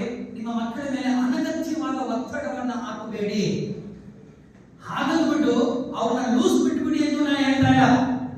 ನೀವ್ಯಾರು ನಗಬೇಡಿ, ನಿಮ್ಮ ಅಪ್ಪ ಅಮ್ಮನ ಬೈತಾ ಇದ್ದೀನಿ ಅಂತ. ನಂಗೆ ಗೊತ್ತು ನಿಮ್ಗೆ ಒಳ್ಳೆ ಖುಷಿ ಆಗ್ತಾ ಇದೆ ಅಲ್ವಾ. ನಮ್ಮ ಅಪ್ಪ ಅಮ್ಮನಿಗೆ ಯಾರು ಬುದ್ಧಿ ಹೇಳೋರು ಇರಲ್ಲ, ನನ್ನ ಮಕ್ಕಳು ಅನ್ಕೋತಾ ಇರ್ತಾರೆ. ನಮಗೂ ಟೈಮ್ ಬರುತ್ತೆ ಅಂತ ನೀವು ಅನ್ಕೋತಾ ಇರ್ತೀರಲ್ವಾ. ಹಾಗಲ್ಲ. ಇಲ್ಲಿ ನಾನು ಯಾಕೆ ಎತ್ತವರ ಬಗ್ಗೆ ಮಾತಾಡ್ತಾ ಇದ್ದೀನಿ ಅಂದ್ರೆ, ಮಕ್ಕಳಿಗೆ ಎಷ್ಟು ಕಲಿಯಲಿಕ್ಕೆ ಸಾಧ್ಯತೆ ಇದೆಯೋ ಆ ಸಾಮರ್ಥ್ಯವನ್ನ ನಾವು ನೀವು ಅರ್ಥ ಮಾಡ್ಕೋಬೇಕು. ಆ ಸಾಮರ್ಥ್ಯ ಮೀರಿ ಮಕ್ಕಳು ಇನ್ನೇನು ಮಾಡಕ್ ಆಗುದಿಲ್ಲ. ಹಾಗಂತ ಮಕ್ಕಳು ನೀವು ಕೂಡ ನಾವು ಇಷ್ಟೇ ಸಾಮರ್ಥ್ಯ ಅಂತ ನೀವು ಡಿಸಿಷನ್ ತಗೊಳ್ಳೋದಿಲ್ಲ. ನಾನು ನಿಮ್ಮಲ್ಲಿ ಕೇಳ್ಕೊಳ್ಳೋದೇನೆಂದ್ರೆ, ನೀವು if you are really if you are really sincere, if you are really honest, ನಿಮಗೆ ನಿಜಕ್ಕೂ ನಿಮ್ಮ ತಂದೆ ತಾಯಿಗಳ ಮೇಲೆ ಗೌರವ, ಪ್ರೀತಿ, ಕಾಳಜಿ ಇದ್ದರೆ ನೀವು 100% ಎಫರ್ಟ್ಸ್ ನೀವು ಹಾಕಬೇಕು. ನೀವು ಕೊಡುವ ಪ್ರಯತ್ನ ಅದು 80%, 80%, 90% ಆಗಬಾರ್ದು. The effort should be 100%. ಅದಾಗ್ಲಿಕ್ಕೆ ಸಾಧ್ಯವಾ? ಮಕ್ಕಳು ನಿಮ್ಮ ಎಫರ್ಟ್ 100% ಆಗ್ಲಿಕ್ಕೆ ಸಾಧ್ಯವಾದ್ರೆ ಮಾತ್ರ ಆಗ ಪೇರೆಂಟ್ಸ್ಗಳು ಖುಷಿಯಾಗಿರ್ತಾರೆ, ತಂದೆ ತಾಯಿಗಳು ಕೂಡ ನಿಮ್ಮ ಮೇಲೆ ಭರವಸೆ ಇಟ್ಕೊಳ್ತಾರೆ. ನಾನು ಅವ್ರಿಗೆ ಹೇಳಿದೆ, ನೀವು ಭರವಸೆ ಇಟ್ಕೊಳ್ಳಿ ಅಂತ. ಆ ಭರವಸೆ ಇಟ್ಟುಕೊಳ್ಳುವ ರೀತಿಯಲ್ಲಿ ನೀವು ಕೂಡ ಪ್ರಯತ್ನವನ್ನ ಮಾಡಬೇಕು, ಬೇಡ? ಹೌದಾ ಇಲ್ವೋ? ನಮ್ಮ ಮಕ್ಕಳು ಹೊರಗಡೆ ಹೋಗಿ ಸಂಜೆ ಬರ್ತಾರೆ, ಬೆಳಿಗ್ಗೆ ಹೋಗಿ ಸಂಜೆ ಬರ್ತಾರೆ ಎನ್ನುವ ನಂಬಿಕೆ ನಮ್ಮ ತಾಯಿ ತಂದೆ ಕಾಯ್ತಾರಲ್ಲ, ಆ ಕಾಯುವಿಕೆಯ ಆತಂಕವನ್ನ ಕಡಿಮೆ ಮಾಡಬೇಕಾಗಿದ್ದು ಮಕ್ಕಳು ಕೆಲಸ, ಜವಾಬ್ದಾರಿ. ಹೌದಾ ಇಲ್ವೋ? ಅಪ್ಪ ಅಮ್ಮರಿಗೆ ಪ್ರೀತಿ ಕೊಡ್ತಾರೆ, ಅದರೊಳಗೂ ತಂದೆ ಜವಾಬ್ದಾರಿ ಕಲಿಸ್ತಾರೆ. ಆದ್ರೆ ನಾವು ನೀವು ಮಕ್ಕಳಿಗೆ ಏನ್ ಮಾಡ್ಬೇಕು? ಆ ಪ್ರೀತಿ ಜವಾಬ್ದಾರಿಯನ್ನು ಒಟ್ಟಾಗಿ ತಗೊಂಡು ನೀವು ಮುಂದೆ ನಡೀತಕ್ಕಂಥ ನಿಮ್ಮ ದಾರಿಯನ್ನು ಸುಗಮ ಮಾಡ್ಕೋಬೇಕು. ಸೊ ಇಲ್ಲಿ ನಾನು ಏನ್ ಹೇಳಕ್ ಬಯಸ್ತಾ ಇದ್ದೀನಿ ಅಂದ್ರೆ, ಇವತ್ತು ನಾನು 20 ವರ್ಷದಿಂದ 25-30 ವರ್ಷದಿಂದ ಮಕ್ಕಳಿಗೆ ಮಾತಾಡೋದಷ್ಟು ಸುಲಭ ಅಂತ ನನಗೆ ಗೊತ್ತು. ನಿಮ್ಗೆ ಯಾವ್ದ್ರ ಮೇಲೆ ಆಕರ್ಷಣೆ ಜಾಸ್ತಿ ಇದೆ ಅಂತ ನಂಗೆ ಗೊತ್ತು, ಎಲ್ಲಾ ಟೀಚರ್ಸ್ ಗೊತ್ತು. ಇವತ್ತು ಕ್ಲಾಸ್ ನಲ್ಲಿ ಪಾಠ ಮಾಡೋದು 1 ಗಂಟೆ 45 ನಿಮಿಷ ನಿಮ್ಮನ್ನ ನಮ್ಮ ಕಡೆಗೆ ಕೇಂದ್ರೀಕರಿಸಿಕೊಳ್ಳೋದು ಇವತ್ತು ಎಲ್ಲಾ ಟೀಚರ್ಸ್ ಬಹಳ ದೊಡ್ಡ ಸವಾಲು ಅಂತ ನನಗೆ ಗೊತ್ತಿದೆ. ಆದ್ರೆ ನಿಮ್ಮ ಜವಾಬ್ದಾರಿಗಳು ಕೂಡ ಇದೆಯಲ್ಲ, ಪೇರೆಂಟ್ಸ್ ಹೇಗಿದ್ದಾರೋ ಹಾಗೆ ತಂದೆ ಮಕ್ಕಳು ಕೂಡ ಯೋಚನೆ ಮಾಡ್ಬೇಕಲ್ಲ. ನಾನು ತಂದೆ ತಾಯಿಗಳನ್ನು ಕೇಳ್ಕೊಳ್ಳೋದು ಇಷ್ಟೇ, ನಿಮ್ಮ ಮಕ್ಕಳ ಮೇಲೆ ಅನಗತ್ಯವಾದಂತ ಒತ್ತಡವನ್ನು ಹಾಕೋದು ಇವತ್ತಿಗೆ ನಿಲ್ಲಿಸಿ. ನಂಬರ್ 1 ವಿಶ್ವಾಸ ನೀವು ನಿಮ್ಮ ಮಕ್ಕಳ ಮೇಲೆ ಇಡಿ, ಭರವಸೆ ಇಡಿ. ಅದರ ಜೊತೆಯಲ್ಲಿ ಭರವಸೆಯನ್ನು ಕೂಡ ತುಂಬಾ ಪ್ರಯತ್ನವನ್ನ ಮಾಡಿ. ಇದು ಹೇಳೋದು ನಾನು ಸುಲಭ ಸರ್, ನಾವು ಹೆಂಗ್ ಮಾಡೋದು ಅಂತ ನಿಮ್ಮ ಪ್ರಶ್ನೆ ಇರಬೇಕು ಮನಸ್ಸಿನಲ್ಲಿ ಅಲ್ವಾ? ಹೆಂಗ್ ಮಾಡೋದು? ನಾನು ನಿಮ್ಗೆ ಎರಡು ಉದಾಹರಣೆಗಳು ಕೊಡ್ತೀನಿ, ಆಮೇಲೆ ನಾನು ನಿಮ್ಗೆ 2 ವಿನಂತಿಯನ್ನು ಮಾಡ್ಕೊತೀನಿ. ಎಲ್ಲಾ ಪೇರೆಂಟ್ಸ್ ಇದೆಯೇ ನಿಮ್ಗೆಲ್ಲರಿಗೂ ಒಂದೇ ಮನಸ್ಸಲ್ಲಿ ಇರೋದು ಆಸೆ ಏನಪ್ಪ ಅಂದ್ರೆ, ಸರ್ ನಾವು ಕಷ್ಟಪಟ್ಟರು ಪರವಾಗಿಲ್ಲ, ನಮ್ಮ ಹೊಟ್ಟೆ ಬಟ್ಟೆ ಕಟ್ಕೊಂಡ್ರು ಪರವಾಗಿಲ್ಲ, ಉಪವಾಸ ಇದ್ರು ಪರವಾಗಿಲ್ಲ, ನಮ್ಮ ಮಕ್ಕಳು ಒಳ್ಳೆ ಶಿಕ್ಷಣ ಸಿಗಬೇಕು. ಹೌದಾ ಇಲ್ವಾ? ಹೌದಾ ತಾನೆ? ಎಲ್ಲಾ ತಂದೆ ತಾಯಿಗಳು ಆಸೆ ಪಡೋದಿದೆ. ಈ ಜಗತ್ತಿನಲ್ಲಿರುವ ಎಲ್ಲಾ ತಾಯಿಯ ಬಯಕೆ ಒಂದೇ, ತಂದೆಯ ಬಯಕೆ ಒಂದೇ.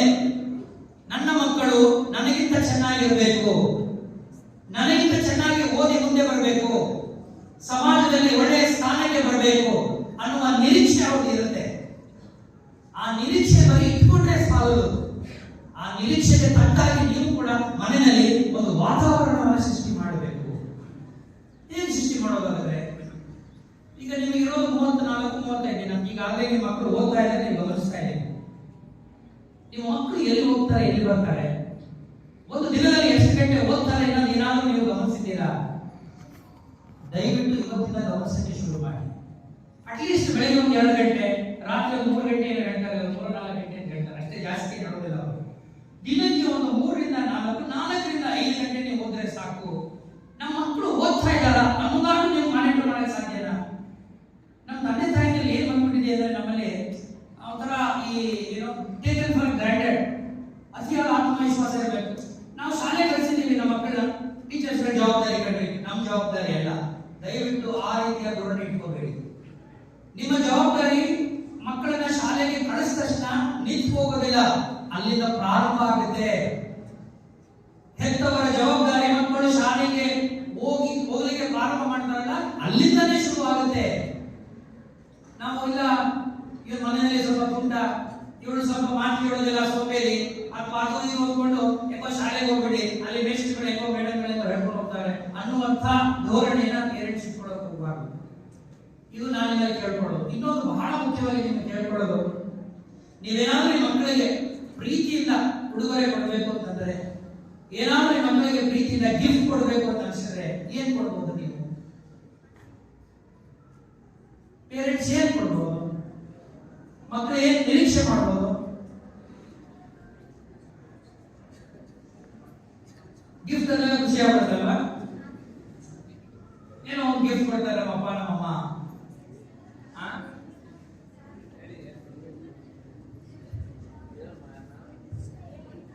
ಯಾರೋ ಒಬ್ರು ಹೇಳ್ಬೋದು, ಪೇರೆಂಟ್ಸ್ ಹೇಳ್ಬೋದು, ನೀವು ನಿಮ್ಮ ಮಗುವಿಗೆ ಕೊಡಬಹುದಾದಂತ ಒಳಗೊಟ್ಟು ಗಿಫ್ಟ್ ಏನು? ಓದಬೇಕು, ಆಯ್ತು, ಅದು ಆಗ್ಲೇ ಹೇಳ್ತಲ್ಲ, ನಿಮ್ಮ ಆಸೆ ಅದು, ನಿಮ್ ಕಷ್ಟ, ನಿಮ್ ಕಾರ್ಪಣ್ಯ, ನಿಮ್ ಬಡತನ, ನಿಮ್ಮ ನೋವು, ನಿಮ್ಮ ದುಃಖ ಎಷ್ಟೇ ಇದ್ರು ನಮ್ಮ ಮಕ್ಕಳು ಚೆನ್ನಾಗಿ ಓದ್ಲಿ ಅನ್ನೋದು ನಿಮ್ಮೆಲ್ಲ ಆಸೆ. ಏನೋ ಒಂದು ಗಿಫ್ಟ್ ಕೊಡ್ಬೇಕು ಅಂದ್ರೆ ಏನ್ ಕೊಡ್ತೀರಿ? ಧೈರ್ಯ ಕೊಡ್ಬೇಕು. ಬಹಳ ಒಳ್ಳೆ ಮಾತು ಹೇಳಿದ್ರಿ, ಧೈರ್ಯ ಕೊಡ್ಬೇಕು. ನೀವು ನನಗೆ ಕೇಳಿದ್ರೆ ಈ ಮಾತು ಕೇಳಿ, ಮಕ್ಕಳು ಈ ಮಾತು ಕೇಳಬೇಕು. ನಾನು ಇವತ್ತು ಜಿಲ್ಲಾಧಿಕಾರಿಯಾಗಿ ನಿಮ್ಮ ಮುಂದೆ ನಿಂತಿದ್ದೀನಿ, ಈಗ ಅನೇಕ ದೊಡ್ಡ ಉದ್ಯೋಗದಲ್ಲಿದ್ದಾರೆ. ನಮ್ಮ ಶಾಂತರಾಜು ಸಾಹೇಬರಿದ್ದಾರೆ, ಅವರು IPS ಮಾಡ್ಕೊಂಡು ಅವರು ಈಗ ಜಿಲ್ಲಾ ವರಿಷ್ಠಾಧಿಕಾರಿಗಳಿದ್ದಾರೆ. ನೋಡಿ, ನಮ್ಮ ತಾಯಿ ನನ್ನಷ್ಟು ಓದಿಲ್ಲ, ನನ್ನ ತಾಯಿ ನನ್ನಷ್ಟು ಓದಿಲ್ಲ, ಕಾಲೇಜ್ ಮೆಟ್ ಹತ್ತಲಿಲ್ಲ, ಯೂನಿವರ್ಸಿಟಿ ಕಲಿಯಲಿಲ್ಲ. ನಮ್ಮ ಅಜ್ಜಿ ನಮ್ಮ ತಾಯಿಯಷ್ಟು ಓದಲಿಲ್ಲ, ಆಕೆ ಪ್ರೈಮರಿ ಸ್ಕೂಲಿಗೆ ಓದಲಿಲ್ಲ, ಕಾಲೇಜ್ ಅಂತೂ ಸಾಧ್ಯನೇ ಆಗಲಿಲ್ಲ, ಹೌದಾ? ಆದ್ರೆ ನನ್ನ ತಾಯಿಗಿಂತ ನಮ್ಮ ಅಜ್ಜಿ ಬಹಳ ಗಟ್ಟಿಗಿದ್ದಿ, ನಮ್ಮ ತಾಯಿ ಗಟ್ಟಿಗಿದ್ದಿ, ನಾನು ನಮ್ಮ ತಾಯಿ ನಮ್ಮ ಅಜ್ಜಿಯಷ್ಟು ಗಟ್ಟಿದ್ದೀನಿ ಅಲ್ಲವೇ ಅಲ್ಲ. ಯೋಚನೆ ಮಾಡಿ, ಯಾಕೆ ಇದು ಅನ್ನೋದಕ್ಕೆ ಉತ್ತರ ಆಮೇಲೆ ಕೊಡ್ತೀನಿ. ನನ್ನ ತಾಯಿ ಅಷ್ಟು ಓದಿಲ್ಲ, ನನಗಿಂತ ಗಟ್ಟಿ, ಸಮಾಜ ಎದುರಿಸ್ತಾ ಇದ್ರು, 10 ಮಕ್ಕಳಿದ್ರು ಕೂಡ ಎಲ್ಲರೂ ನಿಭಾಯಿಸ್ತಾ ಇದ್ರು, ಸಂಬಂಧಿಕರು ನಿಭಾಯಿಸ್ತಾ ಇದ್ರು, ಜನಗಳು ನಿಭಾಯಿಸ್ತಾ ಇದ್ರು, ಗಂಡ ಮನೆ ಮಕ್ಕಳು ಎಲ್ಲರೂ ನಿಭಾಯಿಸ್ತಾ ಇದ್ರು. ನಮ್ಮ ಅಜ್ಜಿ 10-12 ಮಕ್ಕಳಾದ್ರೂ ಕೂಡ ಏನೂ ತೊಂದರೆ ಆಗದೆ ಬೆಳಗ್ಗೆಯಿಂದ ರಾತ್ರಿವರೆಗೂ ಈ ಮನೆನ ನಿಭಾಯಿಸ್ತಾ ಇದ್ರು. ಓದಿಲ್ಲ, ಶಾಲೆ ಕಲ್ತಿಲ್ಲ, ಕಾಲೇಜ್ ಹೋಗಿಲ್ಲ. ಹೆಂಗ್ ಸಾಧ್ಯ ಆಗ್ತಿಲ್ಲ? ಅಮ್ಮ ಹೇಳಿದ್ರಲ್ಲ, ಧೈರ್ಯ ಅನ್ನೋದು ನಮ್ಮ ಶಾಲೆಗಳು ಕಲಿಸಬೇಕಾಗಿತ್ತು. ದುರದೃಷ್ಟವಶಾತ್ ಕಲಿಸಲಿಲ್ಲ, ನಮ್ಮ ಶಿಕ್ಷಣ ಕಲಿಸಲಿಲ್ಲ. ಆದ್ರೆ ನನ್ನ ತಾಯಿಗೂ ನನ್ನ ಅಜ್ಜಿಗೂ ಈ ಸಮಾಜ ಕಲಿಸಿತ್ತು, ಸಂದರ್ಭಗಳು ಕಲಿಸಿತ್ತು, ವ್ಯವಸ್ಥೆ ಕಲಿಸಿತ್ತು. ಅದು ನಾನು ಎಲ್ಲರಿಗೂ ಕೇಳ್ಕೊಳ್ಳೋದು, ನಿಮ್ಮ ಮಕ್ಕಳಿಗೆ ಸಾಧ್ಯವಾದಷ್ಟು ಧೈರ್ಯವನ್ನ ತುಂಬಿ, ಆತ್ಮವಿಶ್ವಾಸವನ್ನ ತುಂಬಿ, ಛಲವನ್ನ ತುಂಬಿ. ದಟ್ ಈಸ್ ಒಂದು. ಇನ್ನೇನ್ ಕೊಡ್ಬೋದು?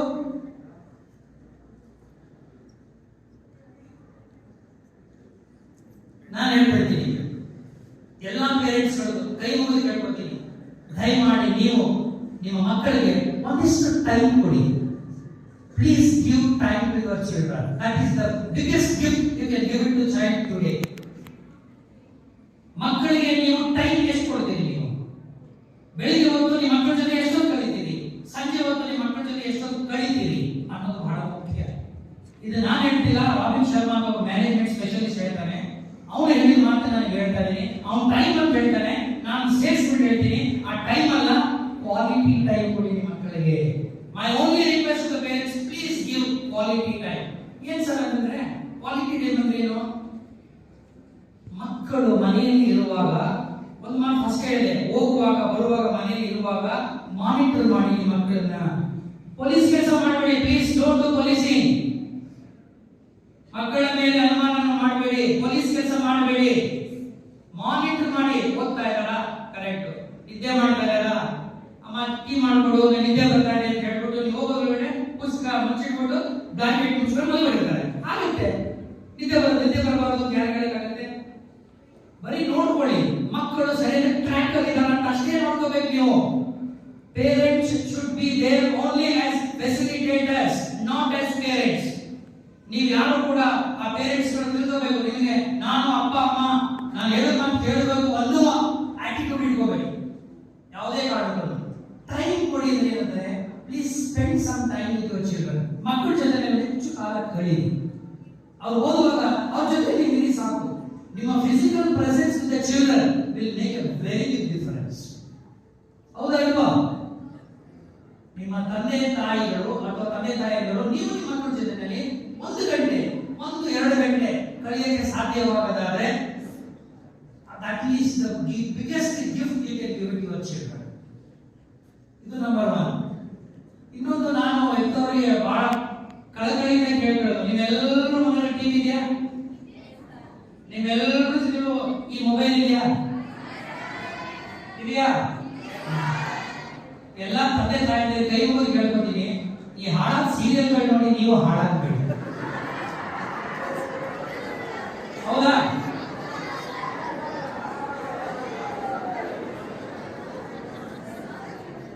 ಆಯ್ತು, ನಾನು ಸೀರಿಯಲ್ ನೋಡೋದಿಲ್ಲ, ಹೇಳ್ಬಿಡ್ತೀನಿ. ಒಂದು ಸ್ವಲ್ಪ ಪ್ರಾರಂಭದಲ್ಲಿ ನೋಡೋದು ಶುರು ಮಾಡಿದೆ.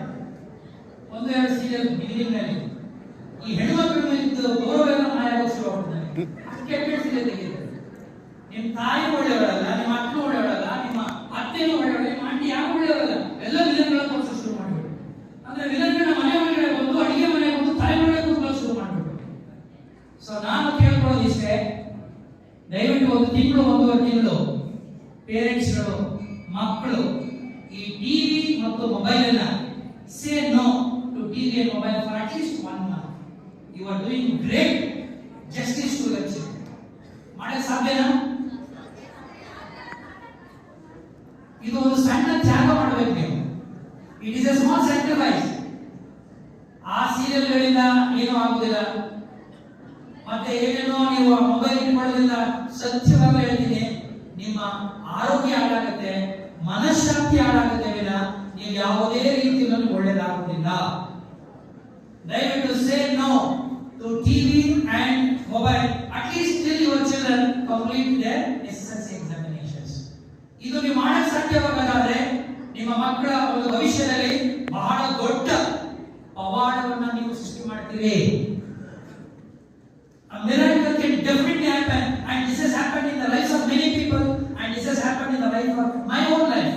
ನೀವು ಹೇಳ್ತೀನಿ, ನಾನು ಒಂದು 5 ವರ್ಷದ ಕೆಳಗಡೆ 12 ಪೇಪರ್ ಓದ್ತಾ ಇದ್ದೆ, ನ್ಯೂಸ್ ಪೇಪರ್ 12 ನ್ಯೂಸ್ ಪೇಪರ್ ಓದ್ತಾ ಇದ್ದೆ ಪ್ರತಿನಿತ್ಯ. ಎಷ್ಟು ವರ್ಷ ಹೋಗಿ ನನಗೆ ಗೊತ್ತಿಲ್ಲ. ಇದ್ದಕ್ಕಿದ್ದಂಗೆ ಒಂದಿನ ಯೋಚನೆ ಮಾಡಕ್ಕೆ ಶುರು ಮಾಡಿದೆ, ಇಷ್ಟು ಪತ್ರಿಕೆಗಳು ಓದ್ತಾ ಇದ್ದೀನಲ್ಲ, ನಾನು ಬುದ್ಧಿವಂತ ನಾಲೆಡ್ಜ್ ಗೇನ್ ಆಗಿದೆ ನನಗೆ ಅಂತ. ನನಗೆ ಯಾಕೆ ಅನ್ಸೋಕೆ ಶುರು ಆಯಿತು, ನನಗೇನು ಅಷ್ಟು ನಾಲೆಡ್ಜೇ ಗೇನ್ ಆಗಿಲ್ಲ, ಬರೀ ಇನ್ಫಾರ್ಮೇಶನ್ ತಗೊಂಡಿದ್ದೀನಿ ಅಂತ ಅನ್ಸೋಕೆ ಶುರು ಆಯಿತು. ದೆನ್ ಐ ಡಿಸೈಡೆಡ್, ಇದರಿಂದ ಏನು ಪ್ರಯೋಜನ ಇಲ್ಲ, ನನ್ನ ತಲೆ ಒಳಗಡೆ ಬರೀ ಮಾಹಿತಿಯ ಕಸದ ಬುಟ್ಟಿಯನ್ನು ಇಟ್ಕೊಂಡಿದ್ದೀನಿ, ನಾಲೆಡ್ಜ್ ಇಲ್ಲ ಅಂತ ಶುರು ಆಗೋದು. ಸೊ ಆ ಕಾರಣಕ್ಕಾಗಿ ನಾನು ನಿಮ್ಗೆ ಹೇಳ್ತಾ ಇದ್ದೀನಿ, ಏನು ನಾನು ತಂದೆ ತಾಯಿಗೆ ರಿಕ್ವೆಸ್ಟ್ ಮಾಡ್ತಾ ಇದ್ದೀನಿ, ನಿಮಗೂ ಕೂಡ ನಾನು ರಿಕ್ವೆಸ್ಟ್ ಮಾಡ್ತಾ ಇದ್ದೀನಿ, please keep your self away from mobiles and TV. ಇದು ನಿಮಗೆ ಮಾಡಕ್ಕೆ ಸಾಧ್ಯನಾ? ನಿಜವಾಗ್ಲೂ ಬಾಯಿನಲ್ಲಿ ಮಾತು ಹೇಳುವಷ್ಟು ಸುಲಭ ಅಲ್ಲ. ಮನಸ್ಸಿನ ಆಮಿಷಗಳು, ಆಸೆಗಳನ್ನ ಅದುಮಿಡುವಂತಹ ಛಾತಿಯನ್ನ, ಛಲವನ್ನ, ಆ ಧೈರ್ಯವನ್ನ, ಆ ಒಂದು ವಿಲ್ ಪವರ್ ಅಂತ ಹೇಳ್ತೀವಿ, ದೃಢ ಸಂಕಲ್ಪವನ್ನ ನೀವು ಬೆಳೆಸ್ಕೋಬೇಕು. ಅದು ಇವತ್ತಿನ ನೀವು ಸಾಧ್ಯವಾಗದಾದ್ರೆ ನೀವು ಪ್ರಯತ್ನ ಮಾಡಿ, ಶುರು ಮಾಡಿ. ಯಾಕೆಂದ್ರೆ ಇವತ್ತು ಮೊಬೈಲ್ ಇಲ್ಲದೇನೆ ಬದುಕಕ್ಕೆ ಆಗೋದಿಲ್ಲ ಅನ್ನೋ ಸ್ಥಿತಿ ಕಲ್ಪಿಟ್ಟಿದ್ದೀವಿ ನಾವು. ಹೌದಾನೆ? ಈ ಒಂದು ಸಣ್ಣ ಬದಲಾವಣೆಯನ್ನು ಮಾಡಿಕೊಳ್ಳಿ. ನಾವೇನು ಪೊಲೀಸರಿಗೆ ಹೇಳೋದಿಲ್ಲ, ಮೇಷ್ಟ್ರಿಗೆ ಹೇಳಲ್ಲ, ಮನೆಗೆ ಹೋಗ್ಬಿಟ್ಟು ನೋಡಿ ಮೊಬೈಲ್ ಯೂಸ್ ಮಾಡ್ತಾರ ಇವಾಗ ನೋಡಿ ಅಂತ. ನೀವೇನ್ ಮಾಡಬೇಕು ಅಂತಂದ್ರೆ, ನೀವೇ ಸ್ವತಃ ಒಂದು ಗೆರೆಯನ್ನು ಹಾಕೋಬೇಕು. ಒಂದು ಗೆರೆ ಅಂದ್ರೆ ಒಂದು ಲೈನ್ ಹಾಕೋಬೇಕು ನೀವು. ಆ ಲೈನ್ ಅಲ್ಲಿ ಆಚೆಗೆ ನೀವು ಹೋಗಬಾರದು. ಇದು ಮಾಡಕ್ ಸಾಧ್ಯನಾ? ಹುಡುಗರು ಬಹಳ ಮೌನವಾಗಿರೋ ಹುಡುಗರು ನಮ್ಮ ನೋಡಿದ್ರೆ ನಮ್ಗೆ ಯಾಕೆ ಡೌಟ್ ಬರ್ತಾ ಇದೆ?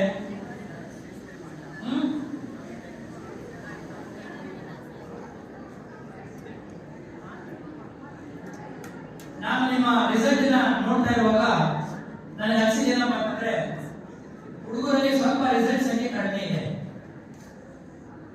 ನಾವು ನಿಮ್ಮನ್ನು ಯಾರನ್ನೂ ಕೂಡ ಫಸ್ಟ್ ರ್ಯಾಂಕ್ ಬನ್ನಿ 625 ಅಲ್ವಾ, 625 600 ತಗೊಳ್ಳಿ ಅಂತ ನಾವು ಯಾರಿಗೂ ಹೇಳ್ತಾ ಇಲ್ಲ. ನಾನಂತೂ ರ್ಯಾಂಕ್ಗಳ ವಿರೋಧಿ. ನಾನು day 1 first rank, day 1 first rank, BA rank, ಯೂನಿವರ್ಸಿಟಿಗೆ MA ನಲ್ಲಿ ಗೋಲ್ಡ್ ಮೆಡಲ್ ಫಸ್ಟ್ ರ್ಯಾಂಕ್. ಆದರೆ ನೀವೆಲ್ಲರೂ ನನಗೆ ರ್ಯಾಂಕ್ ತಗೋತೀರಿ ತಗೊಳ್ಳಿ ಅಂತ ನಾನು ಯಾರಿಗೂ ಹೇಳೋದಿಲ್ಲ. ಯಾಕೆಂದ್ರೆ ನಿಮಗೆ ಮಾತಾಡ್ತಾ ಹೇಳಿದ್ರು ನಿಮ್ಮ ಬುದ್ಧಿಶಕ್ತಿಗಳು ಡಿಫರೆಂಟ್ ಆಗಿ ಲೆವೆಲ್ ಅಲ್ಲಿ ಇರ್ತದೆ ಅಂತ. ಅಷ್ಟಮಾತ್ರ ಅಲ್ಲ, every child is A unique creation. ನೀವು ಪ್ರತಿಯೊಬ್ಬರು ಕೂಡ ನಿಮ್ಮದೇ ಆದಂತಹ ಸಾಮರ್ಥ್ಯವನ್ನು ಉಳ್ಳವರು. ನಿಮ್ಮ ಸಾಮರ್ಥ್ಯಕ್ಕೆ ತಕ್ಕ ಹಾಗೆ ನೀವು ಕೆಲಸವನ್ನ ಮಾಡಬೇಕು. ಅಷ್ಟೆಲ್ಲ ಎಕ್ಸ್ಪೆಕ್ಟ್ ಮಾಡ್ತೀವಿ. ನಿಮ್ಮಿಂದ ರಾತ್ರೋರಾತ್ರಿ ಒಂದು ದೊಡ್ಡ ಮಟ್ಟದಲ್ಲಿ ಪವಾಡ ಹಾಕ್ಬೇಕು ಅಂತ ನಿರೀಕ್ಷೆ ಮಾಡೋದಿಲ್ಲ.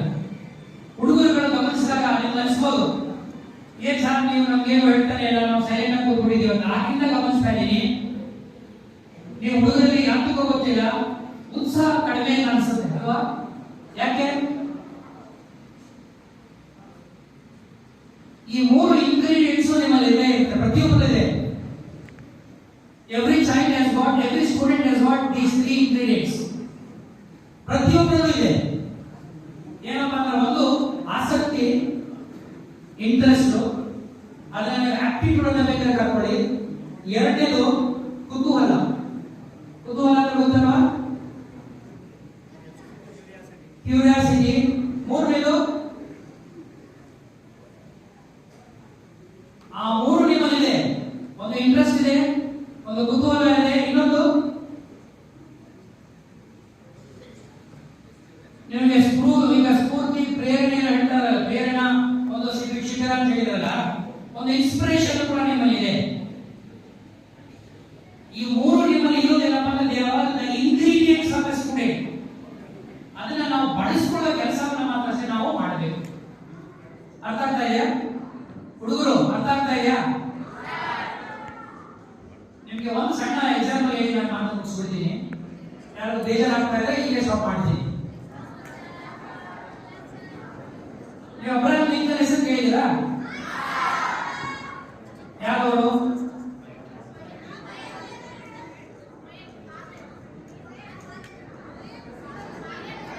ಒಂದು ನಿಮಿಷ ಈ ಕಡೆ ಕೇಳೋಣ. ಪ್ರೆಸಿಡೆಂಟ್, ಎಲ್ಲಿ ಪ್ರೆಸಿಡೆಂಟ್ ಆಗಿದ್ದು? Good, very good.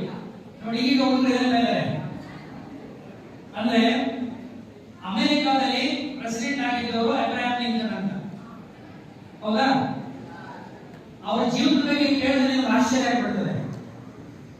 21 ವರ್ಷದಲ್ಲಿ ಅವರು ಬಿಸ್ನೆಸ್ ಶುರು ಮಾಡ್ತಾರೆ. 21ನೇ ವಯಸ್ಸಿನಲ್ಲಿ ಬಿಸ್ನೆಸ್ ಲಾಸ್ ಆಗುತ್ತೆ. 21ನೇ ವಯಸ್ಸಿನಿಂದ 52ನೇ ವರ್ಷದವರೆಗೂ, ಅವ್ರು 52 ವರ್ಷ ಬರೋವರೆಗೂ ಒಂದು ಅವ್ರು ಮಾಡಿದ ಪ್ರಯತ್ನವು ಸಕ್ಸಸ್ ಆಗೋದಿಲ್ಲ. ಅದರೊಳಗಡೆ ಅವರು ಎಲೆಕ್ಷನ್ ನಿಂತ್ಕೋತಾರೆ, ಮೊದಲನೇ ಸಾರಿ ಸೋತು ಬಿಡ್ತಾರೆ. ಮತ್ತೆ ಬಿಸಿನೆಸ್ ಶುರು ಮಾಡ್ತಾರೆ, ದೊಡ್ಡ ಲಾಸ್ ಆಗುತ್ತೆ. ಮದುವೆ ಮಾಡ್ಕೋತಾರೆ, ಕೆಲವೇ ವರ್ಷಗಳಲ್ಲಿ ಹೆಂಡತಿ ತೀರ್ಕೊಂಡ್ಬಿಡ್ತಾರೆ. ಮತ್ತೆ ಎಲೆಕ್ಷನ್ ನಿಂತ್ಕೋತಾರೆ, ಕಾಂಗ್ರೆಸ್ಗೆ ಸೋತೋಗ್ತಾರೆ. Senate election ನಿಲ್ತಾರೆ, ಸೋಲ್ತಾರೆ. ಈ ಮಧ್ಯೆ ಅವರಿಗೆ ನರ್ವಸ್ ಬ್ರೇಕ್ ಡೌನ್ ಆಗೋಗುತ್ತೆ. ಅವ್ರ ನರ ದೌರ್ಬಲ್ಯದಿಂದ ನರಳ್ತಾರೆ. ಮತ್ತೆ ವೈಸ್ ಪ್ರೆಸಿಡೆಂಟ್ ಎಲೆಕ್ಷನ್ ನಿಂತ್ಕೋತಾರೆ, ಸೋತೋಗ್ತಾರೆ. ಈ ರೀತಿ ಜೀವನ ಉದ್ದಕ್ಕೂ ಸತತವಾಗಿ ಸೋತು ಸೋತು ಸೋತು 52ನೇ ವಯಸ್ಸಿನಲ್ಲಿ ಅವರು ಅಮೆರಿಕದ ಪ್ರೆಸಿಡೆಂಟ್ ಆಗಿ ಎಲೆಕ್ಟ್ ಆಗ್ತಾರೆ. ಇಡೀ ಜೀವನದ ಉದ್ದಕ್ಕೂ ಅವರು ಗೆದ್ದಿದ್ದು ಒಂದೇ ಸಾರಿ. ಆದರೆ ಅವರು ಇಡೀ ಜಗತ್ತಿನಲ್ಲಿಯೇ ಮಾಡದೇ ಇರುವಂತಹ ಉತ್ತಮವಾದ ಕೆಲಸಗಳನ್ನ ಮಾಡ್ತಾರೆ.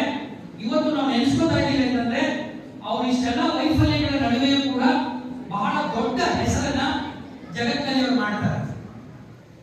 ನಾನು ಯಾಕೆ ಮಾತನ್ನ ಹೇಳ್ತಾ ಇದ್ದೀನಿ ಅಂದ್ರೆ, ಜೀವನದ ಉದ್ದಕ್ಕೂ ನಿರಂತರವಾಗಿ ಸೋಲನೆ ಅನುಭವಿಸಿದ ವ್ಯಕ್ತಿ ಹೇಗೆ ಒಂದ್ಸಾರಿ ಜಯವನ್ನ ಕಂಡು ಇಡೀ ಜಗತ್ತು ಮೆಚ್ಚುವಂತ ವ್ಯಕ್ತಿಯಾಗಿ ಬೆಳೀತಾರೆ ಅಂತ. ಇವತ್ತೇನೋ ಒಂದು ಸಣ್ಣ ಪ್ರಮಾಣದಲ್ಲಿ ನಮಗೆ ಸೋಲಾಗಿರ್ಬೋದು, ಒಂದು ಸಣ್ಣ ಪ್ರಮಾಣದಲ್ಲಿ ಮಾರ್ಕ್ಸ್ ಕಡಿಮೆ ಬಂದಿರಬಹುದು. ನೀವು ಯಾವಾಗ ಕೂಡ ನಿರುತ್ಸಾಹಿಗಳಾಗಬೇಕಾಗಿಲ್ಲ. ಪರೀಕ್ಷೆಗೆ ಅಯ್ಯೋ ಮುಗಿದ ಹೋಯ್ತಲ್ಲ, ಇದೇ this is the end of life ಸತ್ಯವಾಗಲೂ ಅಲ್ಲ. Examinations they are not the real test to test the work of a student ಅಂತ ಮಾತಿದೆ. ನಿಮ್ಮ ನಿಜವಾದಂತಹ ಯೋಗ್ಯತೆಯನ್ನ, ಸಾಮರ್ಥ್ಯವನ್ನ ಪರೀಕ್ಷೆಗಳು ಅಳೆಯೋದಿಲ್ಲ.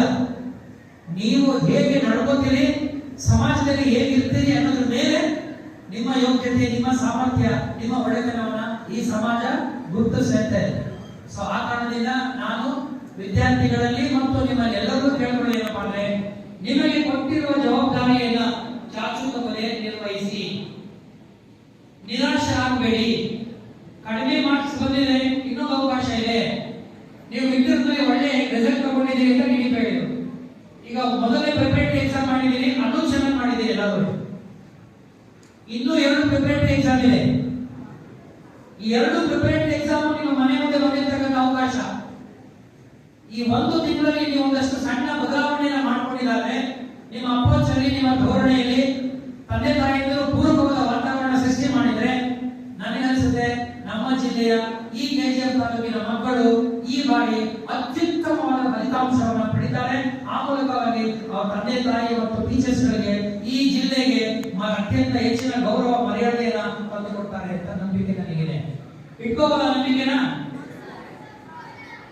ನಿಜ ಇಟ್ಕೋಬೋದ? ನೀವೇನೇ ಮಾತಾಡಿದ್ರು ಒಂದು ತಿಳ್ಕೊಳ್ಳಿ, ನಿಮ್ಮ ಆತ್ಮ ಸಾಕ್ಷಿಯಕ್ಕೆ ಮಾತಾಡಿ. ನಿಮ್ಮ ಮನಸ್ಸಿನಲ್ಲಿ ಮನಸ್ಸಾಕ್ಷಿಯನ್ನ ಪ್ರಮಾಣೀಕರಿಸಿಕೊಂಡು ನೀವು ಕೆಲಸವನ್ನ ಮಾಡಬೇಕು.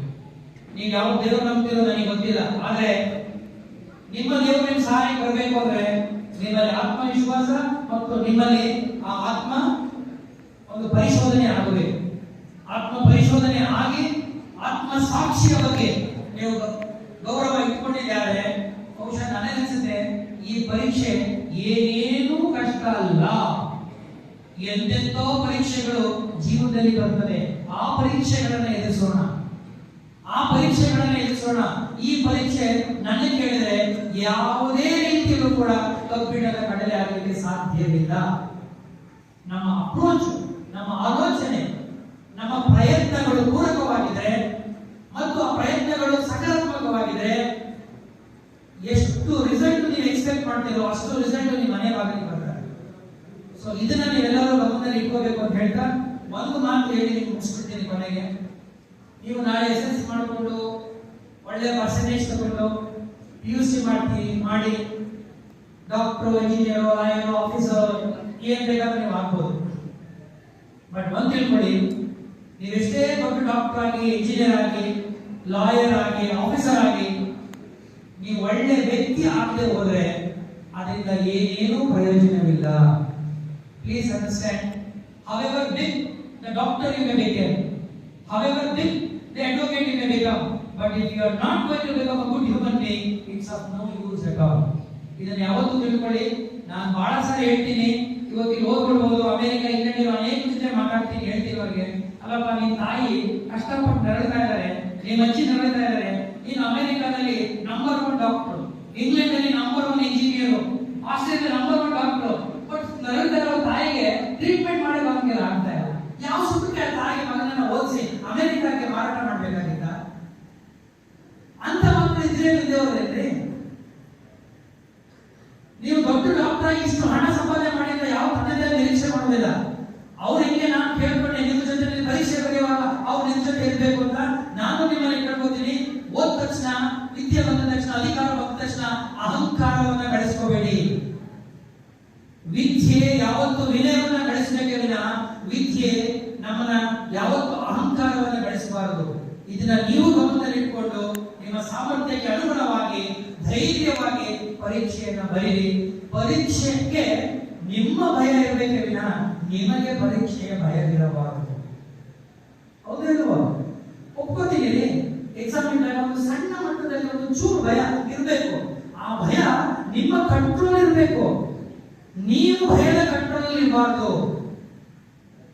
You should know how to handle the fear and you should control and regulate the emotions and your fear apprehensions.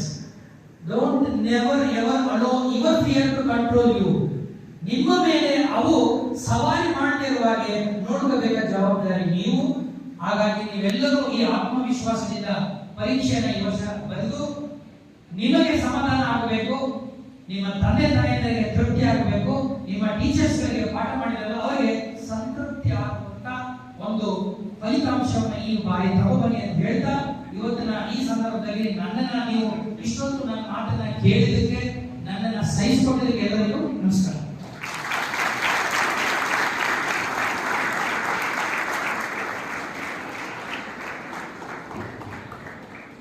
ಧನ್ಯವಾದಗಳು ಸರ್. ಪ್ರೀತಿಯ ಮಕ್ಕಳೇ, ಸರ್ ಮಾತುಗಳು ನಿಮ್ಮೆಲ್ಲರಿಗೂ ಸ್ಫೂರ್ತಿದಾಯಕ. ಪರೀಕ್ಷೆ ಅನ್ನುವಂತ ಭಯವನ್ನ ಇಟ್ಕೊಳಕ್ ಹೋಗ್ಬೇಡಿ. ಪರೀಕ್ಷೆ ನಿಮಗೆ ಭಯ ಪಡಬೇಕು. ಸೋಲೆ ಗೆಲುವಿನ ಸೋಪಾನ. ಅಮೆರಿಕದ ಹಿರಿಯಣ್ಣನೇ 16 ವರ್ಷಗಳ ಕಾಲ ಸೋತು ನಂತರ ಜಗತ್ತನ್ನ ಗೆದ್ದಿದ್ದಾರೆ. ನೀವೇನೇ ಎತ್ತರ ಬೆಳೀರಿ, ಮಾನವೀಯ ಮೌಲ್ಯಗಳಿಗೆ ಒಟ್ಟಿಗಿರ್ಲಿ ಅನ್ನುವಂತ ಮಾತುಗಳನ್ನು ಹೇಳ್ತಾ ನೀವೆಲ್ಲರೂ ಪರೀಕ್ಷೆಯಲ್ಲಿ ಉತ್ತಮವಾಗಿರುವಂತಹ ಫಲಿತಾಂಶವನ್ನ ನೀಡ್ತೀರಿ ಅನ್ನುವಂತ ಮಾತನ್ನ ಹೇಳ್ತಾ ಸಭೆಗೆ ನಿಮ್ಮೆಲ್ಲರಿಗೂ ಧೈರ್ಯವನ್ನು ತುಂಬಿದ್ದಕ್ಕಾಗಿ ನಿಮಗೆ ಸಭೆಯ ಪರವಾಗಿ ಮಾನ್ಯ ಜಿಲ್ಲಾಧಿಕಾರಿಗಳಿಗೆ ಹೃತ್ಪೂರ್ವಕವಾದಂತಹ ಧನ್ಯವಾದಗಳನ್ನ ಸಲ್ಲಿಸ್ತೇನೆ. ಹಾಗೆಯೇ ಯಾವುದೇ ಸಂದರ್ಭದಲ್ಲಿ ಮೊನ್ನೆ ನಮ್ಮ ಪೊಲೀಸ್ ವರಿಷ್ಠಾಧಿಕಾರಿಗಳು ಮಾತಾಡ್ತಾ ಹೇಳಿದ್ರು, ಪೊಲೀಸ್ನವರು ಅಂದ್ರೆ ಭಯ ಪಡಿಸೋದಲ್ಲ, ಭರವಸೆ ಮೂಡಿಸೋದು ಅಂತ. ಖಂಡಿತವಾಗಿಯೂ ಬಹಳ ದೊಡ್ಡ ಮಾತು. ಹಾಗಾಗಿ ನಿಮ್ಮೆಲ್ಲರಿಗೂ ಭರವಸೆ ಮೂಡಿಸಲಿಕ್ಕೆ ಶ್ರೀಯುತ ಶಾಂತರಾಜ್ ಸರ್ ಅವರು ಕೆಜಿಎಫ್ ವಲಯದ ವರಿಷ್ಠಾಧಿಕಾರಿಗಳು ತಮ್ಮನ್ನು ಉದ್ದೇಶಿಸಿ ಮಾತನಾಡಬೇಕು.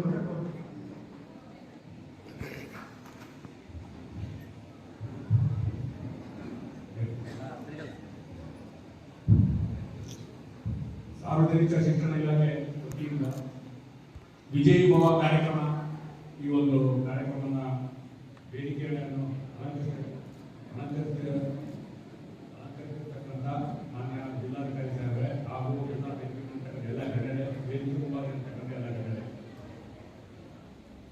ಮಾನ್ಯ ಜಿಲ್ಲಾಧಿಕಾರಿಯವರು ತಮ್ಮ ಒಂದು ತಮ್ಮ ಒಂದು ನುಡಿಗಳಲ್ಲಿ ಹೇಳಿದ್ರು, ಶಿಕ್ಷಣ ಕೊಡಬೇಕಾದ್ರೆ ಶಿಕ್ಷಕರು ಮಕ್ಕಳಿಗೆ ಆಸಕ್ತಿ ಉಳಿಸುವಾಗಿ ಮಾಡಲಿಲ್ಲ ಅಂತ ಹೇಳಿದ್ರೆ ಅದು ಎಲ್ಲ ಅವ್ರ ಕಡೆ ಬಂದು ಕೊಡ್ತಾ ಇರ್ತದೆ ಅಂತ. ಅದಕ್ಕೆ ನಾನು ಈಗ ನಮ್ಮ ಜಿಲ್ಲಾ ಸರ್ಕಾರಿ ನೌಕರ ಸಂಘದ ಅಧ್ಯಕ್ಷರು ಜಿಲ್ಲಾ ಅಲ್ಲ, ನಮ್ಮ ಕೆಜಿಎಫ್ ಸರ್ಕಾರಿ ನೌಕರ ಸಂಘದ ಅಧ್ಯಕ್ಷರು ನರಸಿಂಹಮೂರ್ತಿ ಅಂತ ಕೇಳ್ತಾರೆ. ಅವರು ಆಗಲೇ ಪ್ರಾರ್ಥನೆ ಮಾಡಿದ್ರು, ಶ್ರೀ ಚಂದ್ರಪ್ಪ ಅಂತ. ಅವ್ರು ಲಾಸ್ಟಿಗೆ ಪ್ರಾರ್ಥನೆ ಮಾಡಿ ಲಾಸ್ಟಿಗೆ ಒಂದೆರಡು ಸೆಂಟೆನ್ಸ್ ಅವರೇ ಆದ ಆಶುಭಾಷಣ ಸ್ಪರ್ಧೆಯಲ್ಲಿ ಎಕ್ಸ್ಟ್ರಾ ರೀತಿಯಲ್ಲಿ ನಿಮಗೆ ಬಹಳ ಮನಮುಟ್ಟವಾಗಿ ಹೇಳೋದು ಅಂದ್ರೆ ಕ್ರಿಯೇಟಿವಿಟಿ ಇತ್ತು ಅವ್ರಿಗೆ. ಅವ್ರಿಗೆ ಕೇಳಿದವ್ರಿಗೆ ಅವ್ರು ಏನು ಪಾಠ ಮಾಡ್ತಾರೆ, ಪಾಪ ಅವರು ಸಂಗೀತ ಪಾಠ ಮಾಡ್ತಾರೆ ಅಂತ ಹೇಳಿದ್ರು. ಆದರೆ ಎಲ್ಲ ಟೀಚರ್ಸು ಅದೇ ಥರ ಏನಾದರೂ ಒಂದು ಹೊಸದಾಗಿ ಅಥವಾ ಹೊಸ ತರದಲ್ಲಿ ಪಾಠ ಮಾಡುವ ವಿದ್ಯಾರ್ಥಿಗಳಿಗೆ ಆಸಕ್ತಿ ಉಳಿಸುವ ಕೆಲಸವನ್ನ ಎಲ್ಲ ಮಾಡ್ತಿರ್ತಾರೆ. ಯಾಕಂದ್ರೆ ಶಿಕ್ಷಕರಿಗೆ ಹೇಳುವಷ್ಟು ನನಗೇನು ಶಿಕ್ಷಣ ಇಲ್ಲ, ಯಾಕಂದ್ರೆ ನನ್ನ ಕೆಲಸನೇ ಬೇರೆ, ನನ್ನ ಅನುಭವನೇ ಬೇರೆ.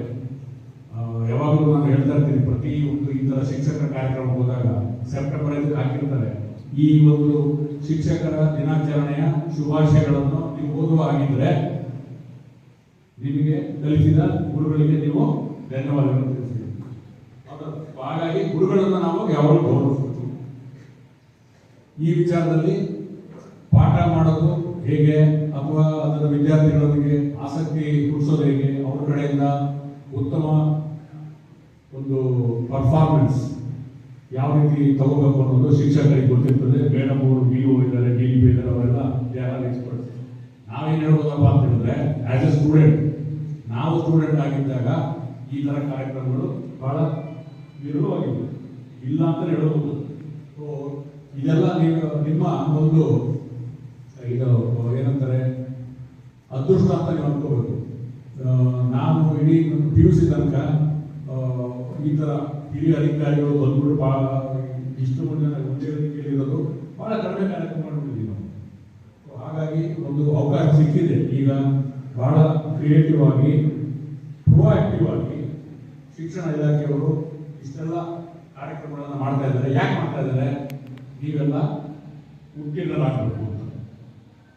ಉತ್ತೀರ್ಣರಾಗಬೇಕು ಅಂತ ಹೇಳಿದ್ರೆ ಈಗ 35% 625ಗೆ 35%. ನೀವು 35%ಗಿಂತ ಜಾಸ್ತಿ ತಗೋಬೇಕು. ನೀವು 35% ತಗೊಳ್ಳೋದಂದ್ರೆ ಗ್ಯಾರಂಟಿ.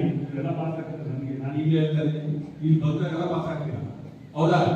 ಕ್ಲಾಸ್ ಮಾಡ್ಬೋದಲ್ಲ ನೀವು?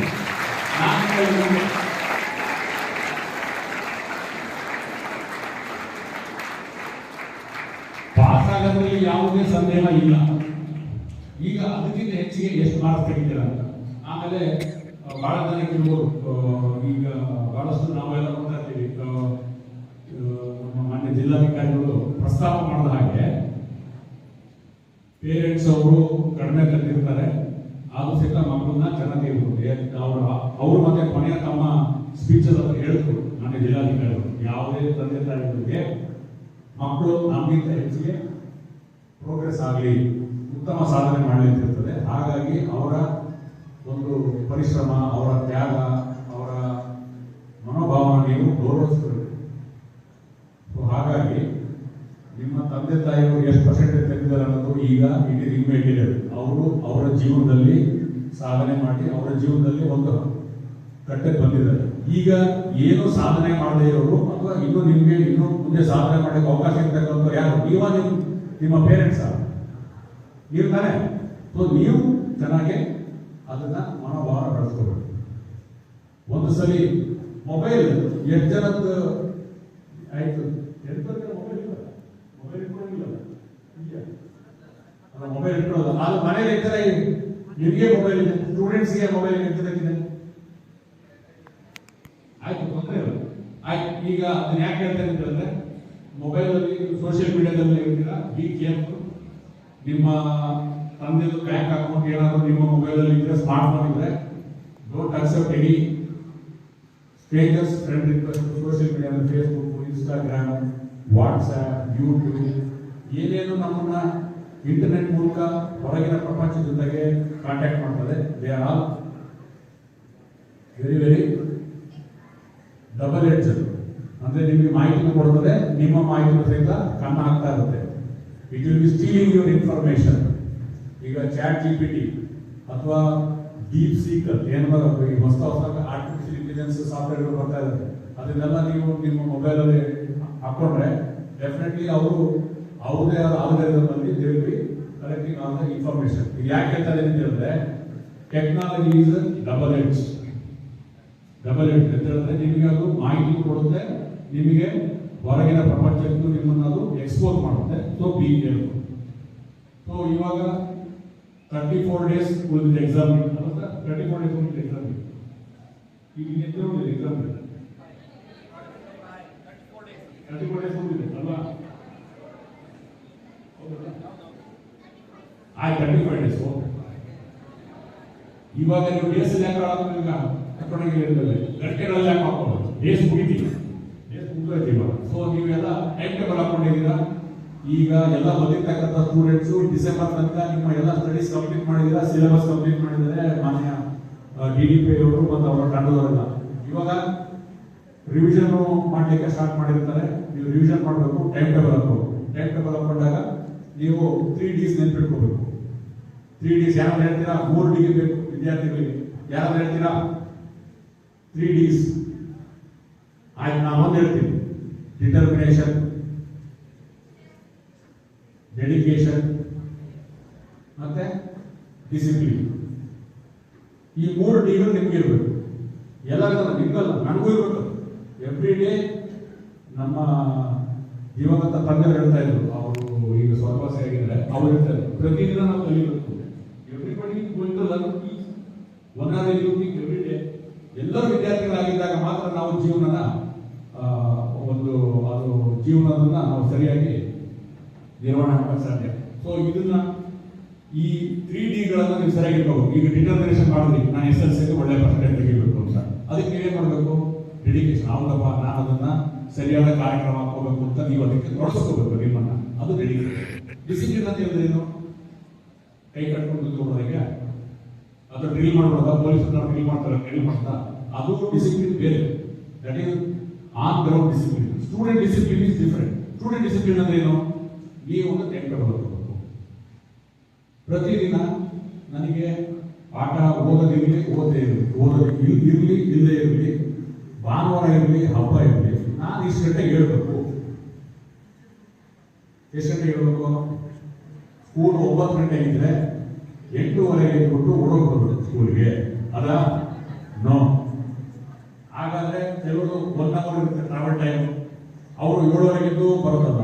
ಒಂದು ನಿಮ್ಮ ಟೈಮ್ ಅನ್ನ ಹಾಕೊಂಡ್ರೆ that will be your time for rising. ಅಂದ್ರೆ ಬೆಳಿಗ್ಗೆ 7 ಆ ಟೈಮ್ ನೀವು ಯಾವತ್ತೂ ತಪ್ಪಿಸ್ಬಾರ್ದು. Except when you are sick. ನಿಮ್ಗೆ ಏನಾದ್ರು ಕಾಯಿಲೆ ಇದ್ದಾಗ ಮಾತ್ರ ಅದು ನೀವು ತಪ್ಪಿಸ್ಬೇಕು. ಬೇರೆ ಟೈಮಲ್ಲಿ ತಪ್ಸಂಗೆ ಇಲ್ಲ. ಇಲ್ಲ ರಜೆ ಇರೋದು ಮಲ್ಕೊಂಡ್ಬಿಡ್ತೀನಿ, 24 ಮಲ್ಕೊಂಡ್ಬಿಡ್ತೀನಿ, ನಮಗೆ ಡಿಸ್ಟರ್ಬ್ ಮಾಡ್ಬಿಡಿ ಅಂತ ಮಲ್ಕೊಂಡ್ರೆ ತಂದೆ ತಾಯಿಗೆ ಏನು ನಷ್ಟ ಇಲ್ಲ, ನಿಮಗೆ ನಷ್ಟ. ಸೊ ಇದನ್ನೆಲ್ಲ ನೆನಪಿಟ್ಕೊಳ್ಳಿ. ಒಂದು ಫಿಕ್ಸ್ಡ್ ಟೈಮ್ ಟೇಬಲ್ ಇಟ್ಕೋಬೇಕು. ಆ ಟೈಮ್ ಟೇಬಲ್ ಪ್ರಕಾರ ನೀವು 6 ಗಂಟೆಗೆ ಎದ್ಮೇಲೆ ನಿಮ್ಮ ದೈನಂದಿನ ಕಾರ್ಯಕ್ರಮಗಳು, ಮುಂಜಾನೆ ಕಾರ್ಯಕ್ರಮ ಮಾಡಿಕೊಂಡು ಓದಕ್ಕೆ ಕೂತ್ಕೋಬೇಕು.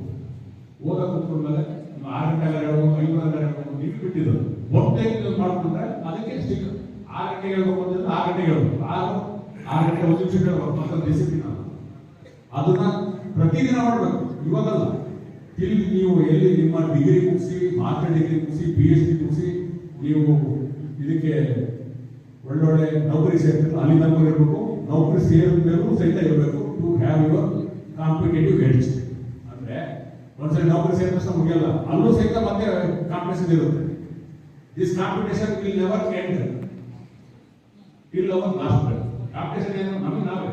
V have to become the better version of our yesterday. ಅಂದ್ರೆ ನಿನ್ನೆಗಿಂತ ನಾವು ಇವತ್ತಿಗೆ ಉತ್ತಮ ವ್ಯಕ್ತಿಗಳಾಗಬೇಕು, ನಾಳೆಗೆ ಇವತ್ತಿಗಿಂತ ಉತ್ತಮ ವ್ಯಕ್ತಿಗಳಾಗಬೇಕು ಅನ್ನೋದನ್ನ ನಾವು ಯಾವಾಗ ಮನಸ್ಸಲ್ಲಿ ಇಟ್ಕೊಂಡು ಕೆಲಸ ಮಾಡ್ತೀವಿ, ಅದು ಡಿಸಿಪ್ಲಿನ್ ಪ್ರಥಮ ಭಾಗ. ಟೈಮ್ ಟೇಬಲ್ ಹಾಕೊಂಡ್ಮೇಲೆ ಆ ಟೈಮ್ ಟೇಬಲ್ ಪ್ರಕಾರ ಕೆಲಸ ಮಾಡಬೇಕು. ಕೆಲವೊಂದು ಹೆಚ್ಚು ಕಡಿಮೆ ಆಗುತ್ತೆ. ರಾತ್ರಿ 9:30 ಒಂದು ಯಾವುದೋ ಒಂದು ಸಣ್ಣ ನೋಟ್ಬುಕ್ಕಲ್ಲಿ ಬರೀಬೇಕು, ನಾನು ಬೆಳಿಗ್ಗೆ 6 ಗಂಟೆಯಿಂದ ಸಾಯಂಕಾಲ 9 ಗಂಟೆಗೆ ಏನು ಮಾಡಿದೆ ಅವಾಗ ಬರ್ದಾಗ ನಿಮ್ಗೆ ಗೊತ್ತಾಗುತ್ತೆ. ಒಂದು ವಾರ ಬರೀರಿ, ನಿಮಗೆ ಗೊತ್ತಾಗುತ್ತೆ ನಿಮ್ಮ ಟ್ರೆಂಡ್ ಏನಾಗ್ತಿದೆ. ಒಂದ್ಸರಿ ಇದು ಮೊಬೈಲ್ ಹಿಡ್ಕೊಂಡ್ರೆ ಅವರೇ ಸ್ಟ್ರಾಟಜಿಸ್ ಹೇಳ್ತಾರೆ, ನನಗೆ ಗೊತ್ತಿಲ್ಲ, ಇವರು ಎಲ್ಲೋ ಬಂದಿದ್ದು, ಇದು ಸಹಿತ ಸೋಷಿಯಲ್ ಮೀಡಿಯಾದಲ್ಲೇ ಬಂದಿದ್ದು. ಒಂದ್ಸರಿ ಮೊಬೈಲ್ ತಗೊಂಡ್ರೆ ಮತ್ತೆ ಮೊಬೈಲ್ ಕೆಳಗೆ ಇಳಿಸಕ್ಕೆ 22 ನಿಮಿಷ ತಗೋತಿರುತ್ತೆ ಅವರೇಜ್. ಇದು ಸಹಿತ ಸೋಷಿಯಲ್ ಮೀಡಿಯಾದಲ್ಲಿ ಬಂದಿದ್ದು. ನನಗಿದು ಈ ರಿಸರ್ಚಿನ ಬಗ್ಗೆ ನನಗೆ ಯಾವುದೇ ಮಾಹಿತಿ ಇಲ್ಲ. ಅಂದ್ರೆ ಅದು ನಮ್ಮನ್ನ ಒಳಗೆ ಎಳ್ಕೊಂಡ್ಬಿಡುತ್ತೆ. ಸೊ ನಾವೆಲ್ಲ ಹೋಗ್ಬೇಕಾದ್ರೆ ಟಿವಿ ನೋಡ್ಬೇಡ ಅಂತ. ಇವಾಗ ಮೊಬೈಲ್ ಬೇಡ, ಟಿವಿ ನೋಡೋದು ಸಾಕು ಅನ್ನೋದು ಗೊತ್ತಿಲ್ಲ. ನಾವು ಓದಿ ಬರೀ ಟಿವಿ ನೋಡಿದ್ರೆ ನಮಗೆ ಬೈಯೋದು. ಇವಾಗ ಬರೀ ಮೊಬೈಲ್ ನೋಡ್ತಾ ಹೇಳ್ತಾರೆ. ಬಟ್ ಮೊಬೈಲ್, ಟಿವಿ ಎಲ್ಲದೂ ಸಹಿತ ನಮಗೆ ಜ್ಞಾನವನ್ನು ಕೊಡುವ ಸಾಧನಗಳ ಬಗ್ಗೆ ಹೊರತು ನಮ್ಮ ಕರ್ತವ್ಯ ವಿಮುಖತೆ ಮಾಡುವ, ನಮ್ಮ ಗುರಿಯನ್ನ ನಮಗೆ ದೂರ ಸರಿಸುವಂತ ಸಾಧನಗಳಾಗಬಹುದು. TV ಕೆಟ್ಟದಲ್ಲ, mobile ಕೆಟ್ಟದಲ್ಲ. ಆದ್ರೆ ಅದನ್ನ ಮಿತವಾಗಿ ಬಳಸ್ಕೊಂಡ್ರೆ ನಮ್ಗೆ ಒಳ್ಳೆದಾಗುತ್ತೆ. ಆಮೇಲೆ ಎಲ್ಲರಿಗೂ ಈಗ ಫಿಯರ್, ಹೆದರಿಕೆ. ಯಾಕೆ ಹೆದರಿಕೆ ಬರುತ್ತೆ? ನಮಗೆ ಖಾತ್ರಿ ಇಲ್ಲ. ನಾನು ಓದಿದ್ದೀನಿ, ನನಗೆ ಆ ಓದನ್ನ ಯಾವ ತರ ಎಕ್ಸಾಮ್ ಅನ್ನ ಹೆಂಗೆ ಫೇಸ್ ಮಾಡ್ತೀನೋ ಏನೋ, ನನಗೆ ಅನಿಶ್ಚಿತತೆ ಕಾಣುತ್ತೆ. ಯಾಕೆ ಕಾಣುತ್ತೆ? Because of lack of preparation. ಯಾಕೆ ಬರುತ್ತೆ? ಪ್ರತಿದಿನ ಇನ್ನು 34 ದಿನ ಎಕ್ಸಾಮ್ ಇದೆ, ನಿಮ್ಮೆಲ್ಲ ಸಿಲೆಬಸ್ ಮುಗಿದೋಗಿದೆ, 6 ಸಬ್ಜೆಕ್ಟ್ ಇದೆ, 625 ಮಾರ್ಕ್ಸ್ ಎಕ್ಸಾಮ್ ಬರ್ತಾ ಇದ್ದಾರೆ. ಪ್ರತಿದಿನ ಮಾಡಿದ್ದನ್ನ first day of the class ಏನ್ ಮಾಡಿರ್ತಾರೆ, last day of the class ಮಾಡಿದ್ರು ಯಾವ ಪರ್ಸನ್ ಏನ್ ಬೇಕಾದ್ರೆ ಬರ್ಬೋದು. ನೀವು ಅದನ್ನ ಬರೀಲಿಕ್ಕೆ ನೆನಪು ಬರುತ್ತಾ ಅಥವಾ ನೀವು ಅರ್ಥ ಮಾಡ್ಕೊಂಡಿದ್ದೀರಾ, ಅದನ್ನ ನೀವೇ ಹೊರಗೆ ಹಚ್ಕೋಬೇಕು. ಪ್ರಿಪರೇಟರಿ ಆಗಿಲ್ಲ. ಪ್ರಿಪರೇಟರಿ ಎಕ್ಸಾಮ್ ಅಲ್ಲಿ ನೀವು ಹೆಂಗ್ ಮಾಡ್ತೀರಾ ಅನ್ನೋದು ಮೇಡಮ್ ಅವರೆಲ್ಲ ತಜ್ಞರಿದ್ದಾರೆ, ಅವ್ರ ಕೆಲಸ ನಾನು ಮಾಡ್ತಾ ಇಲ್ಲ. ನಾನು ಇದನ್ನ ಏನಪ್ಪ ಅಂತಂದ್ರೆ ನಿಮ್ಗೆ ಇನ್ಸ್ಪಿರೇಷನ್ ಕೊಡೋಕೆ, ನಿಮ್ಮನ್ನು ಎಂಕರೇಜ್ ಮಾಡಕ್ಕೆ ಬರ್ತೀವಿ ಅಷ್ಟೇ. ಟೀಚರ್ ಕೆಲಸ ಟೀಚರ್ ಮಾಡಿ, ಇದನ್ನೆಲ್ಲ ನೀವು ಪ್ರತಿದಿನ ನಿಮಗೆ ನೀವೇ ಗುರಿ ಹಾಕೊಂಡು ಪ್ರತಿದಿನ ನೀವು ಅದನ್ನ ಸಾಧಿಸ್ತೀರಿ. ಸೊ ಯಾರು ಸಹಿತ ನಾನು ಈಗ ಹೇಳ್ತಾ ಇದ್ದೀನಿ, ಇಲ್ಲಿ ಎಲ್ಲರೂ ಈಗ ನನಗೆ ಗೊತ್ತಿದೆ ಮೇಡಮ್ ಅವರು, ನಾನು ಎಲ್ಲರೂ ಆಮೇಲೆ ರಿಸಲ್ಟ್ ಕೇಳ್ತೀನಿ. ನೀವೆಲ್ಲರೂ ಡೆಫಿನೆಟ್ಲಿ ಪಾಸ್ ಆಗೋದು ನನಗೆ ಯಾವುದೇ ಸಂದೇಹ ಇಲ್ಲ. ಒಳ್ಳೆ ಪರ್ಸೆಂಟೇಜ್ ತೆಗೀರಿ.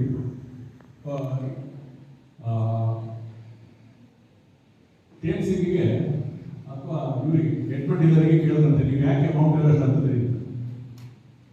It's a famous group. ನೀವು ಯಾಕೆ ಮೌಂಟ್ ಎವರೆಸ್ಟ್ ಹತ್ತಿದ್ರಿ? ಮನೇಲಿ ಮುಂದಾಗಿತ್ತಲ್ಲ ಅಂತ ಅವ್ರು ಹೇಳ್ತಾರಂತೆ Edmund Hillary. Because it is there, ಅದಿದೆ. ಅದಕ್ಕೆ ನಾನು ಅದನ್ನ ಹೋಗಿ ಆರೋಹಣ ಅಂದ್ರೆ ಅದನ್ನ ಹತ್ತದೆ, ಅದನ್ನ ಏರಿದೆ, ಶಿಖರವನ್ನ ಏರಿದೆ. ಅಂದ್ರೆ ಎಲ್ಲರೂ ಸಹಿತ ನಮ್ಮ ಜೀವನದಲ್ಲಿ ನಾವು ಗುರಿನ ಇಟ್ಕೊಂಡು ಅದನ್ನ ಸಾಧ್ಯ ಮಾಡಬೇಕಾದ್ರೆ ಯಾಕೆ ಅಂತ ಪ್ರಶ್ನೆ ಬಂದಾಗ ಅದಿದೆ, ನಾವು ಮಾಡ್ಬೇಕಷ್ಟೇ. ಈಗ ನೀವು SSLC ಬಂದಿದ್ದೀರಾ, ಎಕ್ಸಾಮ್ ಇದೆ, ಅದನ್ನ ಮಾಡ್ಬೇಕು. ಇಲ್ಲೇ ಬಹಳ ಚೆನ್ನಾಗಿ ಬಂದಿದ್ದಾರೆ. ಒಳ್ಳೆಯ ನಿರ್ಧಾರ ನಿನ್ನನ್ನು ಹಂತಕ್ಕೆ ಇಳಿಸಿದರೆ ಪ್ರಯತ್ನ ಮತ್ತು ಪರಿಶ್ರಮ ನಿನ್ನ ಮೇಲೆ ನಿನಗೆ ನಂಬಿಕೆ ಎವ್ರಿಥಿಂಗ್ ನಾವೇನು ಹೇಳೋಲ್ಲ ಎಲ್ಲರೂ 1 2 3 4 5 6 exam are milestone to celebrate progress not hurdles to fear. ಅಲ್ಲೇ ಎವ್ರಿಥಿಂಗ್ ಅವರೆಲ್ಲ ಬರ್ತಿದ್ದಾರೆ. ನಾನು ಅದೇ ನೋಡ್ತಾ ಕೂತ್ಕೊಂಡಿದ್ದೆ. ಈ ಸ್ಕೂಲಲ್ಲಿ ಇದ್ದವರು ಎಲ್ಲ ನಮಗೆ ಪೂರ್ತಿ ಪ್ರೇರಣೆ ಮಾಡಿದ್ದಾರೆ. ನೀವು ಅದನ್ನ ಸರಿಯಾಗಿ ನಿಮ್ಮ ಅನುಕೂಲಕ್ಕೆ ಇಟ್ಕೊಂಡು ಎಕ್ಸಾಮ್ ಅನ್ನ ಓದಬೇಕು. ಮಾನ್ಯ ಜಿಲ್ಲಾಧಿಕಾರಿ ಬಹಳ ಚೆನ್ನಾಗಿ ಹೇಳಿದ್ದಾರೆ. ನೀವು ಹೆದರ್ಬೇಕಾದ ಏನಿಲ್ಲ, ಎಕ್ಸಾಮ್ ನೋಡಿ ಹೆದರ್ಬೇಕಷ್ಟೇ. ಏನಪ್ಪ ಎಕ್ಸಾಮಿಗೆ ಬರೀತಾ ನಾವು 100 ಕೊಡ್ಬೇಕಲ್ಲ ಅಂತ ಹೆದರ್ಬೇಕಷ್ಟೇ ಎಕ್ಸಾಮಿಗೆ.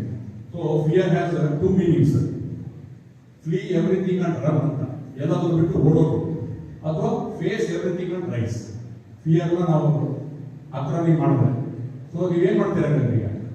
ಎಲ್ಲ ಬಿಟ್ಟು ಓಡೋಗ್ತೀರಾ ಅಥವಾ ಎಲ್ಲದನ್ನ ಎದುರಿಸಿ ಅದು ನೀವು ಗೆಲ್ತೀರಾ?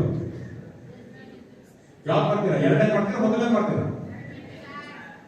ಯಾವ್ದು ಎರಡನೇ? ಯಾವ್ದು ಎದುರಿಸಿ ಗೆಲ್ತೀರಾ? ಹೌದಲ್ವಾ? ಎಲ್ಲ ಚೆನ್ನಾಗಿ ಮಾಡಿ. ಆಮೇಲೆ ಸಕ್ಸಸ್ ಅನ್ನೋದು ನಾನು ಈಗ ಹೇಳ್ತಾ ಇದ್ದೀನಿ. SSLC 95% ಬಂತು ನಾನು ಸಕ್ಸಸ್ಫುಲ್ ಆಗಬೇಕಾದ್ರೆ ನೀವು 2 ವರ್ಷ ಮಾಡ್ಕೊಂಡ್ರೆ PUC ಹೋಗ್ಬಿಡು. So success is not a destination, success is a journey. SSLC ಮಾಡಿದ್ರೆ PUC ಚೆನ್ನಾಗಿ ಮಾಡಬೇಕು, PUC ಆದ್ಮೇಲೆ ಸೆಕೆಂಡ್ PUC ಮಾಡಬೇಕು, ಆಮೇಲೆ ಡಿಗ್ರಿ ಚೆನ್ನಾಗಿ ಮಾಡಬೇಕು, ನೆಕ್ಸ್ಟ್ ಯಾವ್ದು ಎಕ್ಸಾಮ್ ಮಾಡಿದ್ರೆ ಅದನ್ನು ಚೆನ್ನಾಗಿ ಮಾಡಬೇಕು, ಯಾವುದೋ ಮತ್ತೆ ನೀವು ಕೆಲಸಕ್ಕೆ ಸೇರ್ತೀರಾ ಅಲ್ಲೂ ಚೆನ್ನಾಗಿ ಕೆಲಸ ಮಾಡ್ಕೊಂಡು ಹೋಗ್ಬೇಕು. ಆಮೇಲೆ ಮುಂದೆ ನಿಮ್ಮ ಇದು ಬೇರೆ ಜೀವನದಲ್ಲಿ ನಿಮಗೆ ಬೇರೆ ಆಯಾಮಗಳು ಬರ್ತಾರೆ, ಅಲ್ಲೂ ನೀವು ಚೆನ್ನಾಗಿ ನಿರ್ವಹಣೆ ಮಾಡಬೇಕು. ಪ್ರತಿದಿನ ನಮ್ಮನ್ನು ನಾವು ಪರೀಕ್ಷೆಗೆ ಹೊಡ್ಕೊಂಡು ದಿನ ನಾವು ಜಯಿಸಬೇಕು.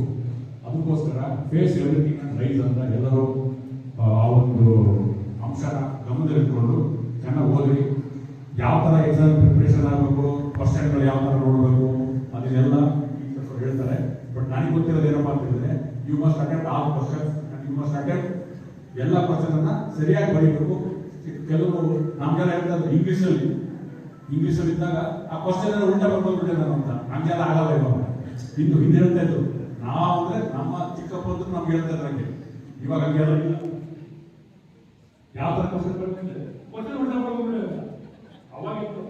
ಇವಾಗ ಆ ಥರ ಎಲ್ಲ ಇಲ್ಲ. ಎವ್ರಿಥಿಂಗ್ ಬಹಳ ಒಂದು ಶ್ರಮ ಪಟ್ಟು ನೀವೆಲ್ಲ ಓದಿದ್ದೀರಾ, ಎಲ್ಲ ಚೆನ್ನಾಗಿ ಓದಿಸಿದ್ದಾರೆ ಟೀಚರ್ಸ್ ಅವರೆಲ್ಲ. ಇಂಥ ಕಾರ್ಯಕ್ರಮ ಮಾಡಿದ ಎಲ್ಲ ಶಿಕ್ಷಣ ಇಲಾಖೆಯವರಿಗೆ, ಮಾನ್ಯ ಜಿಲ್ಲಾಧಿಕಾರಿಗಳಿಗೆ ಅಭಿನಂದನೆ ಸಲ್ಲಿಸಿ ನಿಮ್ಮ ಜೊತೆ ಮಾತಾಡಲಿಕ್ಕೆ ಅವಕಾಶ ಮಾಡಿಕೊಟ್ಟಂತ ಎಲ್ಲರೂ ವಂದಿಸ್ತೀನಿ. ಜೊತೆಗೆ ಪೊಲೀಸ್ ಅಂದ್ರೆ ಯಾಕೆ ಹೆದರಬೇಡಿ, ನಾವು ನಿಮ್ಗೆ ಎದುರಿಸಕ್ಕೆ ಬಂದಿಲ್ಲ. ನೀವು ಒಳ್ಳೆ ಕೆಲಸ ಮಾಡಿದ್ರೆ ನೀವು ನಮಗೆ ಬಾಕಿದಾರರಾಗಿ ಏನಾದರೂ ತಪ್ಪು ನಡೀತಾ ಇದ್ರೆ ನಂದು 9480802701ಗೆ 9480802701 ಆ ನಂಬರಿಗೆ ಫೋನ್ ಮಾಡಿ ಏನೇ ಮುಂದೆ ಕೊರತೆಗಳಿದ್ರೆ ಅದನ್ನ ನಾನು ಆದಷ್ಟು ನಿರ್ವಹಣೆ ಮಾಡಲಿಕ್ಕೆ ಅಥವಾ ಅದನ್ನು ಸರಿಪಡಿಸಲಿಕ್ಕೆ ಪ್ರಯತ್ನ ಮಾಡ್ತೀನಿ. ಪೊಲೀಸ್ ಅಂದ್ರೆ ನಿಮ್ಮ ಸ್ನೇಹಿತರು. ಈಗ ಎಷ್ಟು ಜನ ನಮ್ಮ ಪೊಲೀಸ್ ಸ್ಟೇಷನ್ಗಳಿಗೆ ಕೆಳಗ ಮನೆ ಕಾರ್ಯಕ್ರಮ ಬಂದಿದ್ರು? ಯಾರಾದ್ರೂ ಬಂದಿದ್ರೆ ಅದರಲ್ಲಿ ಪೊಲೀಸ್ ಸ್ಟೇಷನ್ಗೆ? ಯಾರು ಬಂದಿಲ್ಲ? ಸೊ ನಾವು ಪ್ರತಿ ಗುರುವಾರ ನಾನು ಮಾನ್ಯ DDP ಅವರಿಗೆ ಪ್ರತಿ ಗುರುವಾರ ನಾವು ಒಂದು ಸ್ಕೂಲ್ ಅವ್ರನ್ನ ನಮ್ಮ ಸ್ಟೇಷನ್ಗೆ ಕರ್ಕೊಂಡು ಬಂದು, ಯಾಕಂತಂದ್ರೆ ಪೊಲೀಸ್ ಅಂದ್ರೆ ಹೆಸರು ಓಡೋದಲ್ಲ, ನಾವೆಲ್ಲ ನಿಮ್ಮ ಜೊತೆಗಿರೋದು. ನಮ್ಮನ್ನ ಕಂಡ್ರೆ ಯಾರು ನೋಡಬೇಕು? ಕಳ್ಳರು ಅಥವಾ ತಪ್ಪು ಮಾಡೋದು. ನೀವೆಲ್ಲ ಒಳ್ಳೆಯವರಿದ್ದೀರ, ನೀವೆಲ್ಲ ಪೊಲೀಸರಿಗೆ ಸ್ನೇಹಿತರಾಗಿ ಪೊಲೀಸರಿಗೆ ನೀವೆಲ್ಲ ಸಹಕಾರ ಕೊಡಿ. ನಿಮ್ಮ ಭವಿಷ್ಯ ಒಳ್ಳೆಯದಾಗಲಿ.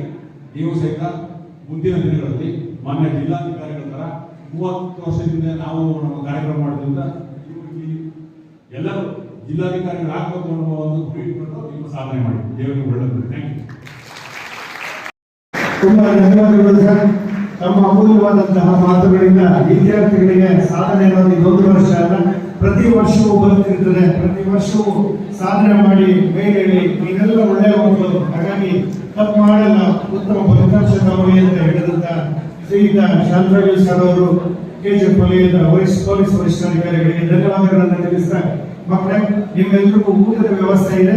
ಈ ಅಧಿವೇಶನ ಮುಗಿದ ತಕ್ಷಣ ನಂತರ ವಿಷಯಗಳು ಹೋಗ್ತದೆ. ಈಗ ಈ ಒಂದು ಕಾರ್ಯಕ್ರಮಕ್ಕೆ ವಂದನಾರ್ಪಣೆ ಸಲ್ಲಿಸಲಿಕ್ಕೆ ನಮ್ಮ SSLC ಪರೀಕ್ಷೆ ನೋಡಲ್ ಅಧಿಕಾರಿ ಶ್ರೀಯುತ ಲಕ್ಷ್ಮೀಕಾಂತ್ ಅವರನ್ನು ಆಹ್ವಾನಿಸ್ತೇನೆ.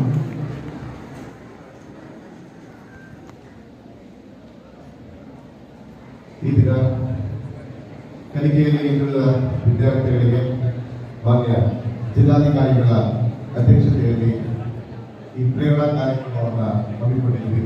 ಈ ಒಂದು ಕಾರ್ಯಕ್ರಮಕ್ಕೆ ಮಾನ್ಯ ಜಿಲ್ಲಾಧಿಕಾರಿಗಳು ಡಾಕ್ಟರ್ ಎಂ.ಆರ್. ರವಿ ಸರ್ ಅವರು ಈ ಕಾರ್ಯಕ್ರಮದಲ್ಲಿ ಭಾಗಿಯಾಗಿ ತಮ್ಮ ಸ್ವ ಅನುಭವಗಳನ್ನು ಹಾಗೂ ವಿದ್ಯಾರ್ಥಿಗಳಿಗೆ ಹಿತನುಡಿಗಳನ್ನು ಹೇಳಿದ್ದಾರೆ. ಅವರಿಗೆ ಈ ಒಂದು ಕಾರ್ಯಕ್ರಮದ ಪರವಾಗಿ ವಂದನೆಗಳನ್ನು ಸಲ್ಲಿಸ್ತಾ ಇದ್ದೀವಿ. ಅಭಿನಂದನೆಗಳು ಸರ್, ವಂದನೆಗಳು. ಅದೇ ರೀತಿಯಾಗಿ ಪೊಲೀಸ್ ವರಿಷ್ಠಾಧಿಕಾರಿಗಳಂತ ಶಾಂತರಾಜ ಸರ್ ಅವರು ಮತ್ತು ವಿದ್ಯಾರ್ಥಿಗಳಿಗೆ ಹಿತನುಡಿಗಳನ್ನು ಹೇಳಿದ್ದಾರೆ. ಅವರಿಗೂ ಸಹ ವಂದನೆಗಳನ್ನು ಸಲ್ಲಿಸ್ತಾ ಇದ್ದೀವಿ. ವಂದನೆಗಳು ಸರ್. ಅದೇ ರೀತಿಯಾಗಿ ನಗರಸಭೆ ಆಯುಕ್ತರು ಈ ಒಂದು ಕಾರ್ಯಕ್ರಮದಲ್ಲಿ ಭಾಗಿಯಾಗಿದ್ದಾರೆ. ಅವರಿಗೂ ಸಹ ವಂದನೆಗಳನ್ನು ಸಲ್ಲಿಸ್ತಾ ಇದ್ದೀವಿ. ಅದೇ ರೀತಿಯಾಗಿ ತಹಸೀಲ್ದಾರ್ ಕಚೇರಿಯಿಂದ ಬಂದಿದ್ದಾರೆ ತಹಸೀಲ್ದಾರ್ ಸರ್ ಅವರು, ಅವ್ರಿಗೂ ಸಹ ವಂದನೆಗಳನ್ನು ಸಲ್ಲಿಸ್ತಾ ಇದ್ದೀವಿ. ಎಲ್ಲ ವಿದ್ಯಾರ್ಥಿಗಳು ಈ ಕಾರ್ಯಕ್ರಮ ಪ್ರೇರಣಾ ಕಾರ್ಯಕ್ರಮ ಇಲ್ಲಿಗೆ ಅಂತ್ಯ ಆಗಿಲ್ಲ. ವಿಷಯವಾರು 6 ವಿಷಯಗಳ ಶಿಕ್ಷಕರು ಇಲ್ಲಿ ಬಂದಿದ್ದಾರೆ. ಪ್ರತಿಯೊಂದು ವಿಷಯಕ್ಕೆ 30 ನಿಮಿಷಗಳ ಕಾಲ ಇರುತ್ತೆ. ದಯಮಾಡಿ ಎಲ್ಲ ವಿದ್ಯಾರ್ಥಿಗಳು ನಿಮ್ಮ ಸ್ಥಳದಲ್ಲಿ ಕುಳಿತುಕೋಬೇಕು ಅಂತ ಕೇಳ್ಕೊಳ್ತಾ ಇದ್ದೀನಿ. ದಯವಿಟ್ಟು ಎಲ್ಲ ವಿದ್ಯಾರ್ಥಿಗಳು ಕುಳಿತುಕೊಳ್ಳಿ.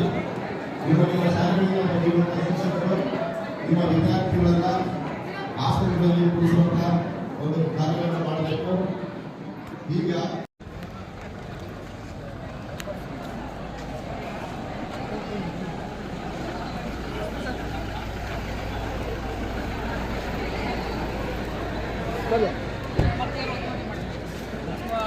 ಆಮೇಲೆ ಮತ್ತೆ ಬಿಡಿಸಿ ಅಂತ ಬರ್ತಾರೆ.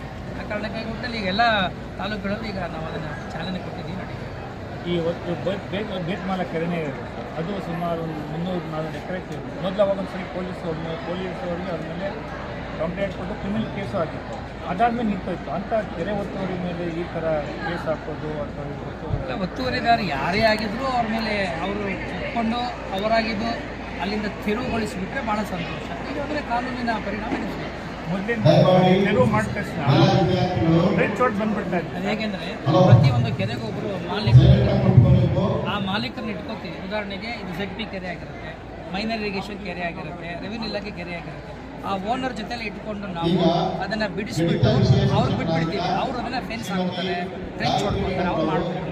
ಯಾಕೆಂದರೆ ರೆವಿನ್ಯೂ ಇಲಾಖೆ ಕೆರೆ ಎಲ್ಲವೂ ರೆವಿನ್ಯೂ ಇಲಾಖೆ ಇನ್ನು ಮೈನರ್ ಇರಿಗೇಷನ್ ನಿಮ್ಮ ಕೆರೆ 138 ಕೆರೆ ಇದೆ. ಆ ಕೆರೆಗಳನ್ನು ರಕ್ಷಣೆ ಮಾಡೋ ಜವಾಬ್ದಾರಿ ನಿಮ್ದಲ್ವಾ, ನೀವು ಮಾಡ್ಬೋದು. ಟ್ರೆಂಚ್ ಹೊಡ್ಕೊತಾರೆ. ಲ್ಯಾಂಡ್ ಸಂಪೂರ್ಣ ರಕ್ಷಣೆ ಆಗ್ತದೆ.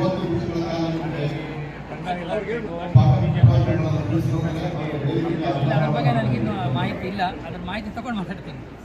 Thank you. ನೋಡೋಣ. Thank you.